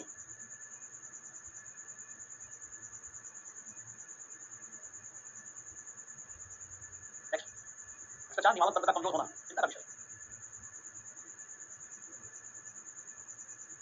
नेक्स्ट, सरकार के विभिन्न विभागों में समन्वय की कमी। सरकार के विभिन्न विभागों में समन्वय की कमी। अब देखोगे चिंता का विषय है प्रशासन के लिए। अब देखोगे सड़क बनने जा रहा है, जैसे ही नई सड़क अभी बनी, अब तक बिजली विभाग आ जाएगा कि मुझे अब इसमें बिजली का तार डालना है, नई सड़क बनी उसी को खोल डालेगा। या जल विभाग आ जाएगा, कहेगा मुझे पानी का पाइप डालना है। तो जो विभिन्न विभाग है, जैसे सड़क विभाग है, बिजली विभाग है, जल विभाग है, इन विभागों में आपसी तालमेल ठीक नहीं है। ऐसा नहीं पहले आप नीचे पानी का जो पाइप डाल दो, जो बिजली का तार डाल दो, उसके बाद सड़क बनेगी, पहले सड़क बन गई उसके बाद ये लोग नई सड़क को खोल डालते हैं। तालमेल ठीक से नहीं। तो ये चिंता का विषय है। सरकार के विभिन्न विभागों में तालमेल की कमी, ध्यान देना। नेक्स्ट, नैतिक मूल्यों के प्रति प्रतिबद्धता का अभाव। नैतिक मूल्यों के प्रति प्रतिबद्धता का अभाव, ये भी एक। सरकारी पद को लोक सेवा का अवसर मानने की बजाय, सरकारी पद को लोक सेवा का अवसर मानने की बजाय उसे भौतिक समृद्धि का उपाय मानना, भौतिक समृद्धि का उपाय मानना। लोग सरकारी सेवा में आते हैं, ये नहीं है कि मुझे लोक सेवा का अवसर मिला है, वो चाहते हैं कि हम लोक सेवा में हमारा भौतिक रूप से बहुत उदय हो जाना चाहिए। 2-4 प्लॉट हो जाए, 4-5 प्लॉट हो जाए, 1-2 रिजॉर्ट हो जाए, 4-5 गाड़ी हो जाए, थोड़ा बैंक बैलेंस हो जाए, आभूषण हो जाए। ऐसा नहीं कि लोक सेवा का अवसर मिला है। चिंता का विषय प्रशासन। मध्य प्रदेश में जब लोकायुक्त का छापा होता है, कई जगहों पे जब भी लोकायुक्त का छापा होता है, वहाँ नोट गिनने की मशीन ले जानी पड़ती है। आदमी के बस में नहीं होता, इतना नोट निकलता है 500 का, मतलब बंडल का बंडल नोट है, कितना दिन गिनोगे? बार-बार मशीन लगानी पड़ती है। मिला है अवसर, मिला कि जनता की सेवा करो, तो अपनी भौतिक समृद्धि में लगो, इकट्ठा करो। किसी के पास 600 करो, किसी के 200 करो। चिंता का विषय। कई बार मशीनें थक जाती हैं, जवाब दे देती हैं, बदलना पड़ता है, नई मशीन लगानी पड़ती है नोट गिनने के लिए। कई लोग पास इतना नोट है, कई लोग से बिजली के पाइप में छुपाते हैं, कई बेड़ी बना के रखते हैं। नोट आने का मतलब जरूरी नहीं कि बुद्धि भी आ जाए। कई सब नोट पे ही उसी का बिस्तर बना के सोते हैं। कई लोग रिपोर्ट आई है, बिस्तर के नीचे बंडल लगा हुआ है, सोते वक्त उसको बड़ी अच्छी नींद आती है। उस सारा 500 के बंडल पे सोया, अगली बार अगले दिन ईडी का रेड है, पता चलता है कि सारा मामला हो गया, फेल हो गया। क्लियर? कई लोग करते हैं पानी की टंकी में डाल देते हैं सब, पॉलिथीन में डाल के पानी की टंकी में डाले हुए कई लोग आता है रिपोर्ट। एक से एक तरीका आता है छुपाने का। ये स्थिति है, ये चिंता का विषय है। अगर आप आईएएस बनते हो, ये लोक सेवा का अवसर मिल रहा है, तो कभी-कभी कुछ बात खबरें आ जाती है, आईएएस से लेकर नीचे से टॉप टू बॉटम तक सब जगहों पे कुछ घटनाएं आती हैं। सभी लोग ऐसा नहीं कहोगे, और बार-बार ऐसी शिकायतें आ रही हैं।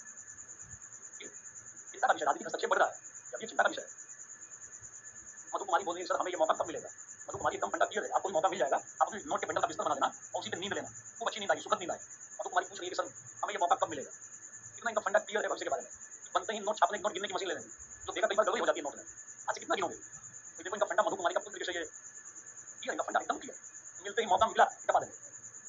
एक से एक देखो अभी से बना हुआ है, मन व्याकुल है। आज मेरा भी बिस्तर बन जाता नोट वाला 500 का नोट, 1000 वाला तो बंद हो गया है, 2000 वाला भी बंद हो गया है। तैयारी जरूर करूँ, तो लोग बोल रहे हैं मयंक ठाकुर बोल रहे कि मैं एमपी से, अच्छी बात है मयंक ठाकुर एमपी से हो, एमपी में 23 से आई है सर। जैसे वहाँ पे हैं अलग यादव हैं, 9 साल तक टीटी रहे थे, 9 साल तक टीटी रहने के बाद भी जीवटता कर्मठता मेहनत आईएएस बने। अब मध्य प्रदेश कैडर मिला अलग यादव, मैं अभी भी याद डालता हूँ 9 साल रहे टीटी, उसके बाद बने आईएएस ऑफिसर और ग्वालियर की पीएम है अभी रुचिका दिवाकर, वो हमारी शिष्या रही, उनके हस्बैंड अभी वहीं पर पहुंची है, पीछे मुरैना एसपी थे नरेंद्र सिंह चौहान वहीं पे है। और भी कई लोग हैं मध्य प्रदेश कैडर में के साथ आईएएस ऑफिसर है जो दिल्ली में मेरे पास थे और अलग अलग जगहों पे पोस्टिंग है उन लोगों की। ध्यान रखना मयंक ठाकुर बोल रहे हैं मैं एमपी से हूँ, ऐसे कई भागों में जो दिल्ली में पढ़े हमसे, मेरे वाले खंड में रहे और अलग अलग जगहों पर उनकी पोस्टिंग है मध्य प्रदेश में। ये रणवीर शर्मा भी है, पीछे वो पन्ना कलेक्टर थे रणवीर, खूब अच्छा लिखने का निबंध की किताब उन्होंने बहुत अच्छी लिख रखी है। आईएएस ऑफिसर है, यूपी में बहुत सारे लोग हैं सब बताने की जरूरत है। ग्वालियर से है, मैंने कहा ग्वालियर की डीएम भी अभी हमारी रुचिका दिवाकर है। क्लियर और clear English medium English medium में दोनों इंग्लिश मीडियम में थे, रुचिका उनके हस्बैंड नरेंद्र सिंह चौहान दोनों इंग्लिश मीडियम। अभी आप इसे हिंदी मीडियम में पढ़ लो, हिंदी मीडियम में पढ़ लो, जो बता रहा हूँ ठीक से पढ़ लोगे तो फायदा होगा। कई बार बहुत फील होता है कि आपस में नीचे स्तर पर बातें चल रही हैं, कई बार आपस में मजाक चलता है, थोड़ा बहुत मजाक कीजिए मगर लगातार मजाक की जगह ठीक नहीं। क्लियर मधु कुमारी सफाई करी मजाक था सर, सॉरी मत बोला करो मधु कुमारी, ये आप सॉरी बोलने पे आ गए सर, सॉरी सर मैं मुझे मौका कब मिलेगा। आपको मौका चाहिए आईएएस बनने का, वो प्रयास करो, लक्ष्य रखो, आईएएस बनने के बाद जीवन बदल जाता है, जीवन की गुणवत्ता सुधर जाती है, ध्यान रखना। क्लियर इंग्लिश की क्लासेस मेरी चलती रही है, अभी पिछले 1 साल से हिंदी मीडियम ज्यादा दे रहा हूँ, वो लोग इंग्लिश वाले बैच में दे रहे हैं। क्लियर है इंजॉय करो, कोई मैं बात बोलूं तो दिल पे मत लो, मान लो मधु कुमारी ने बोला मैंने कुछ उस पे व्यंग किया तो दिल पे मत लिया करो, इंजॉय करो, इससे आगे सतर्कता आपकी बनी रहे। एक बार हम कुछ बोल देते हैं बाद में लगता है मुझे नहीं बोलना चाहिए, सतर्क रहो ना। क्लियर बोलो क्लियर, आगे बढ़े, बोलो क्लियर, बोलो क्लियर।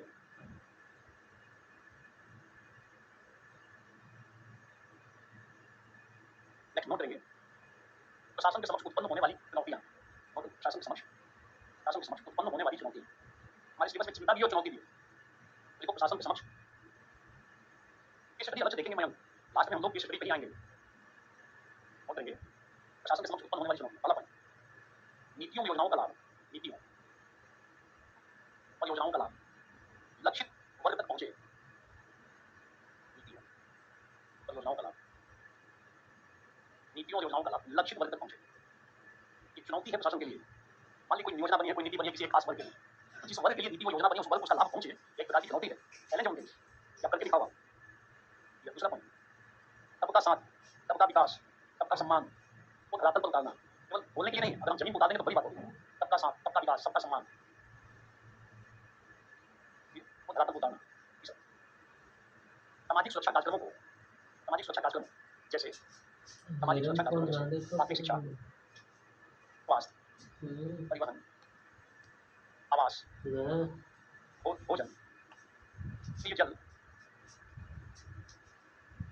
संचार, स्वच्छता, कमजोर वर्गों की सुरक्षा आदि को ठीक से क्रियान्वित करना, ठीक से क्रियान्वित करना।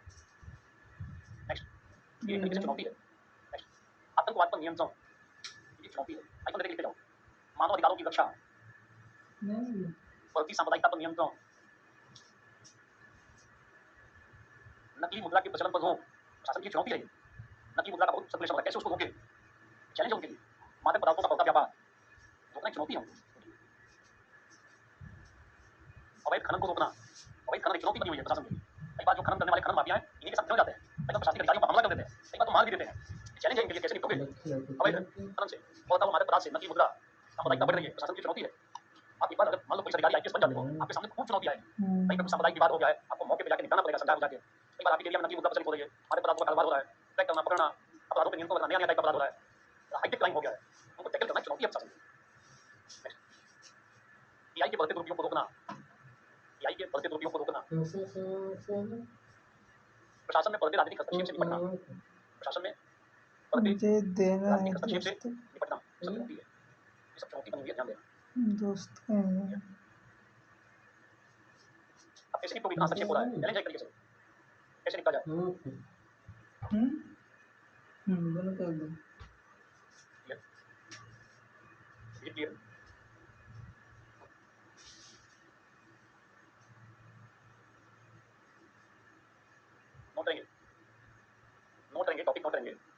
उत्तरदायित्व तथा नैतिक शासन, और इसका अंग्रेजी में लिखा हुआ है accountability and ethical governance. Note करोगे, अंग्रेजी में लिख लेंगे तो बेहतर होगा, टॉपिक नोट करेंगे। उत्तरदायित्व तथा नैतिक शासन, उत्तरदायित्व तथा नैतिक शासन लिखेंगे तो आप उत्तरदायित्व तथा नैतिक शासन लिख लिया।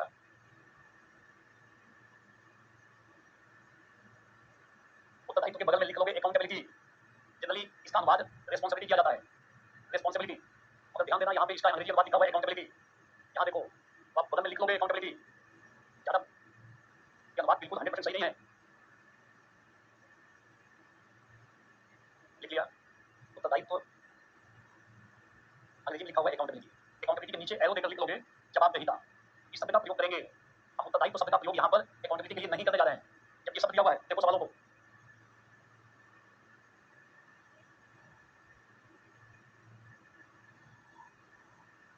सवाल है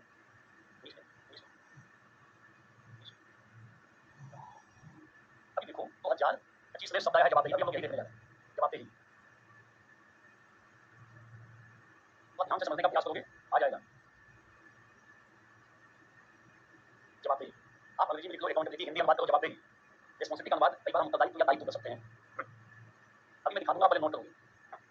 जवाबदेहिता का आशय है, नोट करो, जवाबदेहिता का आशय है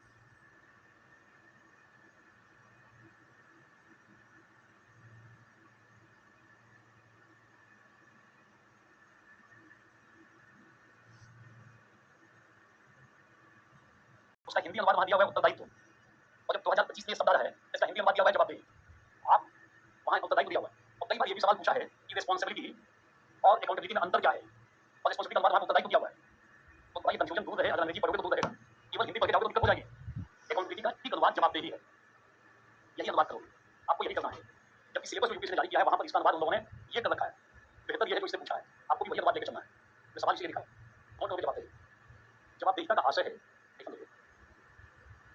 जवाबदेहिता का आशय है कारण बताने के लिए, कारण बताने के लिए बातें करना। अभी आगे अंतर बता देंगे सृष्टि चौधरी अंजलि, अभी दोनों को मैं बता दूंगा।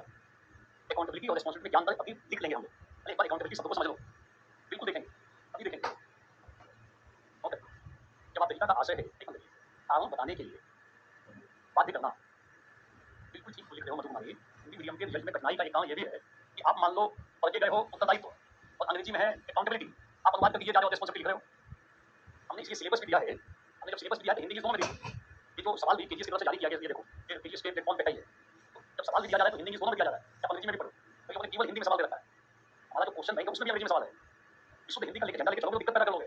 हिंदी के जितने द्वंद्व जानकार हुआ कठिनाई निमंत्रित करोगे, यूपीएससी में तो कम से कम दिक्कत है, और जो चल सकता है यूपीएससी में तो करना है। नोट करिए, अभी देख लेंगे दोनों में अंतर को, ठीक है ना। दृष्टि और नोट करिए, जवाबदेहिता का आशय है कारण बताने के लिए बाध्य करना। बिल्कुल रोहित साहू, पेपर अंग्रेजी में बाद में अनुवाद हो जाता है हिंदी में, और हिंदी अनुवाद में कई बार खामियां रहती हैं। इस सेट में तो पहले बहुत खामी रहती थी, अब कुछ हद तक उन लोगों ने सुधार लिया है। जवाबदेहिता की अवधारणा, जवाबदेहिता की अवधारणा शासकों की उस बाध्यता को इंगित करती है। जवाबदेहिता की अवधारणा शासकों की उस बाध्यता को इंगित करती है जिसके अंतर्गत उन्हें अपने कार्य निष्पादन, उन्हें अपने कार्य निष्पादन और उन्हें प्रदान की गई शक्तियों और उन्हें प्रदान की गई शक्तियों का संतोषजनक लेखा जोखा देना होता है। प्रदान की गई शक्तियों का संतोषजनक लेखा जोखा देना होता है। जैसे उन्होंने अपना निर्णय और कार्य इस आधार पर किया है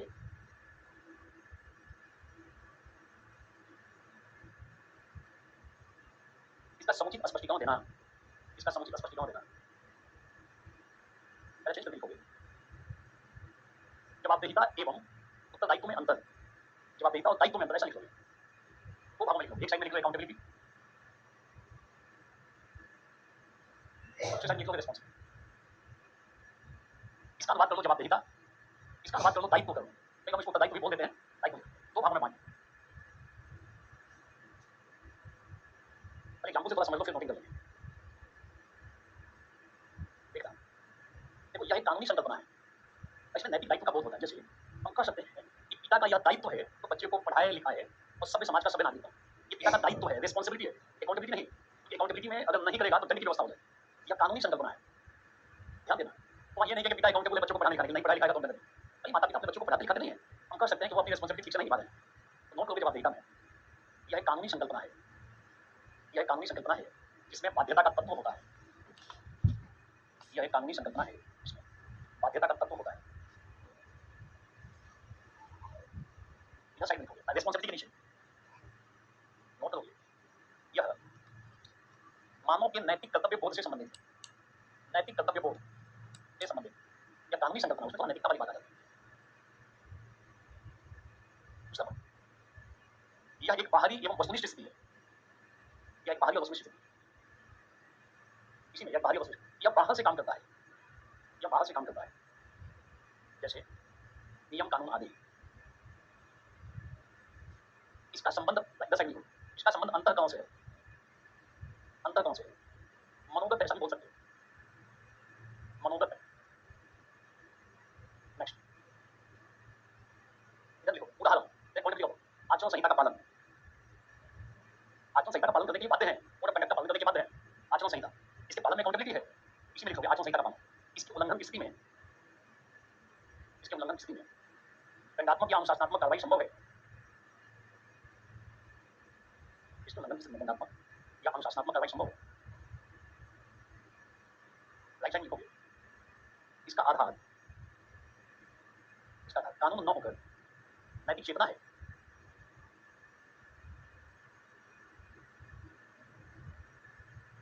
इसमें अपेक्षा का भाव प्रबल होता है, इसमें अपेक्षा का भाव प्रबल होता है। लिख सकते हैं कोड ऑफ कंडक्ट में जवाबदेहिता का तत्व है, कोड ऑफ एथिक्स में दायित्व का तत्व है। लेफ्ट साइड में लिखोगे कोड ऑफ कंडक्ट में जवाबदेहिता का तत्व विद्यमान है, कोड ऑफ कंडक्ट में, और इधर लिखोगे कोड ऑफ एथिक्स में दायित्व का तत्व विद्यमान है, रिस्पॉन्सिबिलिटी का तत्व विद्यमान है। इधर लिखोगे अकाउंटेबिलिटी में इसका संबंध अधिकार और कर्तव्य दोनों से है, इसका संबंध अधिकार और कर्तव्य दोनों से है।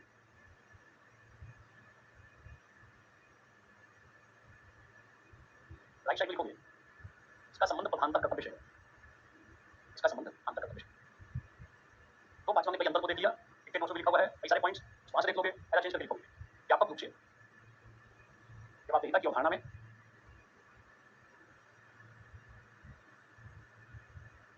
दायित्व का तत्व भी समाहित हो जाता है। हम दोनों संदर्भ में इसकी बात कर सकते हैं।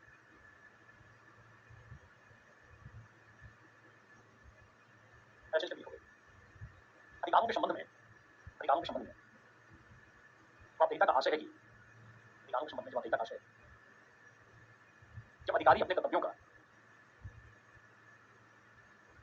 दुरुपयोग करें, जब अपने अधिकारी अपने अधिकारों का, जब अधिकारी अपने अधिकारों का दुरुपयोग करें तो वह इसके लिए जवाबदेह माना जाएगा।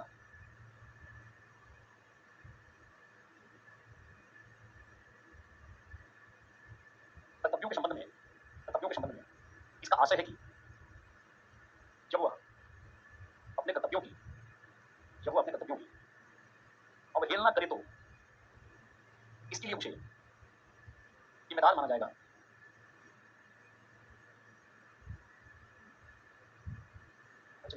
कि जवाबदेहिता एक कानूनी संकल्पना है, अतः व्यक्ति को उसी सीमा तक जिम्मेदार माना जाएगा जहां तक कानून में इसका प्रावधान है, जहां तक कानून में इसका प्रावधान है। चेंज कर लेंगे जवाबदेहिता किसके प्रति हो, जवाबदेहिता किसके प्रति हो, किसके प्रति जवाबदेह होना चाहिए, उस पॉइंट्स में जवाबदेहिता किसके प्रति हो, कई सारे एस्पेक्ट्स हैं। पहला पॉइंट भारत में विधि का शासन है, भारत में विधि का शासन है, अर्थात यहाँ भारत में विधि का शासन है, अर्थात यहाँ कानून सबसे ऊपर है। कानूनों का मुख्य स्रोत संविधान है, कानूनों का मुख्य स्रोत हमारा संविधान है जो संपूर्ण प्रशासन तंत्र को, जो संपूर्ण प्रशासन तंत्र को नियंत्रित एवं निर्देशित करता है, जो संपूर्ण प्रशासन तंत्र को नियंत्रित एवं निर्देशित करता है। अतः लोक सेवकों की जवाबदेहिता कानून एवं संविधान के प्रति है। इसको अंडरलाइन कर लेना दो, कानून और संविधान के प्रति, इसके प्रति जवाबदेह होना है तो कानून के प्रति, संविधान के प्रति, पहला पॉइंट। विधि का शासन है तो सारी चीजें संविधान के अनुसार करनी है, जो जो लोक प्रशासन है, लोक शासक है, उनको कानून के प्रति उत्तरदायी होना, जवाबदेह होना चाहिए। उन्हें संविधान के प्रति जवाबदेह होना चाहिए। पहला पॉइंट, कानून के प्रति, संविधान के प्रति, पहला पॉइंट। दूसरा पॉइंट, संविधान के प्रावधान, संविधान के प्रावधान जन कल्याण के लिए। लोकतांत्रिक शासन में शासनिक अधिकारियों का मुख्य लक्ष्य लोक सेवा है। ऐसी स्थिति में लोक सेवक जनता के प्रति जवाबदेह हैं। नेक्स्ट, जनप्रतिनिधियों के माध्यम से गठित विधायिका, जनप्रतिनिधियों के माध्यम से, हम जन चुनाव के माध्यम से जनप्रतिनिधियों का चयन करते हैं, विधायिका में जाते हैं। जनप्रतिनिधियों के माध्यम से गठित विधायिका देश की नीतियों एवं कानूनों के निर्माण में, देश की नीतियों एवं कानूनों के निर्माण में सर्वोच्च है। अतः शासनिक अधिकारी इनके प्रति भी जवाबदेह हैं। शासनिक अधिकारी इनके प्रति भी जवाबदेह हैं। संविधान की व्याख्या करने वाली न्यायपालिका, नेक्स्ट पॉइंट, संविधान की व्याख्या करने वाली न्यायपालिका तथा संविधान की व्याख्या करने वाली न्यायपालिका जो संविधान की रक्षक मानी जाती है, संविधान का रक्षक राज्य पंच न्यायपालिका को माना जाता है, के प्रति भी प्रशासनिक अधिकारी जवाबदेह हैं। ये विधायिका के प्रति जवाबदेह हैं, न्यायपालिका के प्रति जवाबदेह हैं, जनता के प्रति जवाबदेह हैं, संविधान के प्रति जवाबदेह हैं। इसके अतिरिक्त संबंधित विभाग और उसके मंत्री तथा आंतरिक पद सोपान के प्रति भी, आंतरिक पद सोपान के प्रति भी प्रशासनिक अधिकारी जवाबदेह हैं। तो किसके प्रति जवाबदेह हैं? कानून के प्रति, अलग से लिखोगे शॉर्ट में, आपका शब्द संविधान के प्रति, जनता के प्रति जवाबदेह हैं, विधायिका के प्रति, न्यायपालिका के प्रति, जो अस्थायी राजनीतिक कार्यपालिका है उसके प्रति, शासनिक अधिकारी सबके प्रति जवाबदेह हैं। अलग से लिखना शॉर्ट में, हो सकता है कभी सवाल मिल जाए, जब आप देहिता कहाँ से क्या है, किनके प्रति जवाबदेह है? तो कानून के प्रति है, संविधान के प्रति है, जनता के प्रति है, विधायिका के प्रति, न्यायपालिका के प्रति। कई बार देखोगे न्यायपालिका में से भी ऑर्डर आता है कि भाई एसपी साहब को भेजो कोर्ट में जवाब दें। कई बार पुलिस अधिकारी परेशान हो जाते हैं कोर्ट में जाकर, जवाब देना पड़ता है उनको। अभी यूपी में कुछ जगहों पे, यूपी में ऐसा हुआ है, उसे कन्फर्म करोगे कि पुलिस अधिकारियों को न्यायालय जाकर जवाब दाखिल करने से कोई छूट मिली, सबको विरोध हुआ है, विरोध प्रदर्शन हुआ है। पुलिस अधिकारियों को भी समझ जारी हो जाता है, आओ यहाँ पे जवाब दो। कई बार ऐसी खबरें आती रहती है। तो शासनिक अधिकारियों को इनके प्रति जवाबदेह होना चाहिए, ध्यान रखना। इसलिए बोलो, इसलिए एक बार बोलो सारे लोग, इनके प्रति जवाबदेह, इनके प्रति जवाबदेह। बात बोलो, इसलिए ये नैतिक शासन और जवाबदेहिता था। सिलेबस में लिखा हुआ है उत्तरदायित्व, अगर बेहतर होगा आप अकाउंटेबिलिटी का अनुवाद, क्योंकि ये शब्द अंग्रेजी में आया है तो आप इसका अनुवाद उत्तरदायित्व के बदले ये करोगे, बेहतर होगा। सिलेबस में अनुवाद उत्तरदायित्व है, उसको न करो, उसके बदले जवाबदेही करो, बेहतर है। और इसका अंतर हम लोगों ने देख लिया अकाउंटेबिलिटी और रिस्पॉन्सिबिलिटी में। इसमें नैतिक पक्ष डबल है, इसमें कानूनी पक्ष डबल है, इसमें बाध्यता का तत्व है, इसमें स्वेच्छा का तत्व है। अकाउंटेबिलिटी बाहर से काम करेगा, ये अंदर से आंतरिक रूप से काम करता है। इसका पालन, इसमें बाध्यता है, उल्लंघन करने पे दंड की व्यवस्था है। जब हम अपने रिस्पॉन्सिबिलिटी को ठीक से नहीं निभाते हैं, समाज निंदा करता है या व्यक्ति खुद ही पश्चाताप करता है, मैंने अपना दायित्व ठीक से नहीं निभाया। यहाँ पे दंडात्मक व्यवस्था हो जाएगी। ये मुख्य अंतर है अकाउंटेबिलिटी और रिस्पॉन्सिबिलिटी में, ध्यान रखना, अपने नोटिंग भी कर रखिए। क्लियर? क्लियर? इस पक्षों को कर दीजिए। Thank you.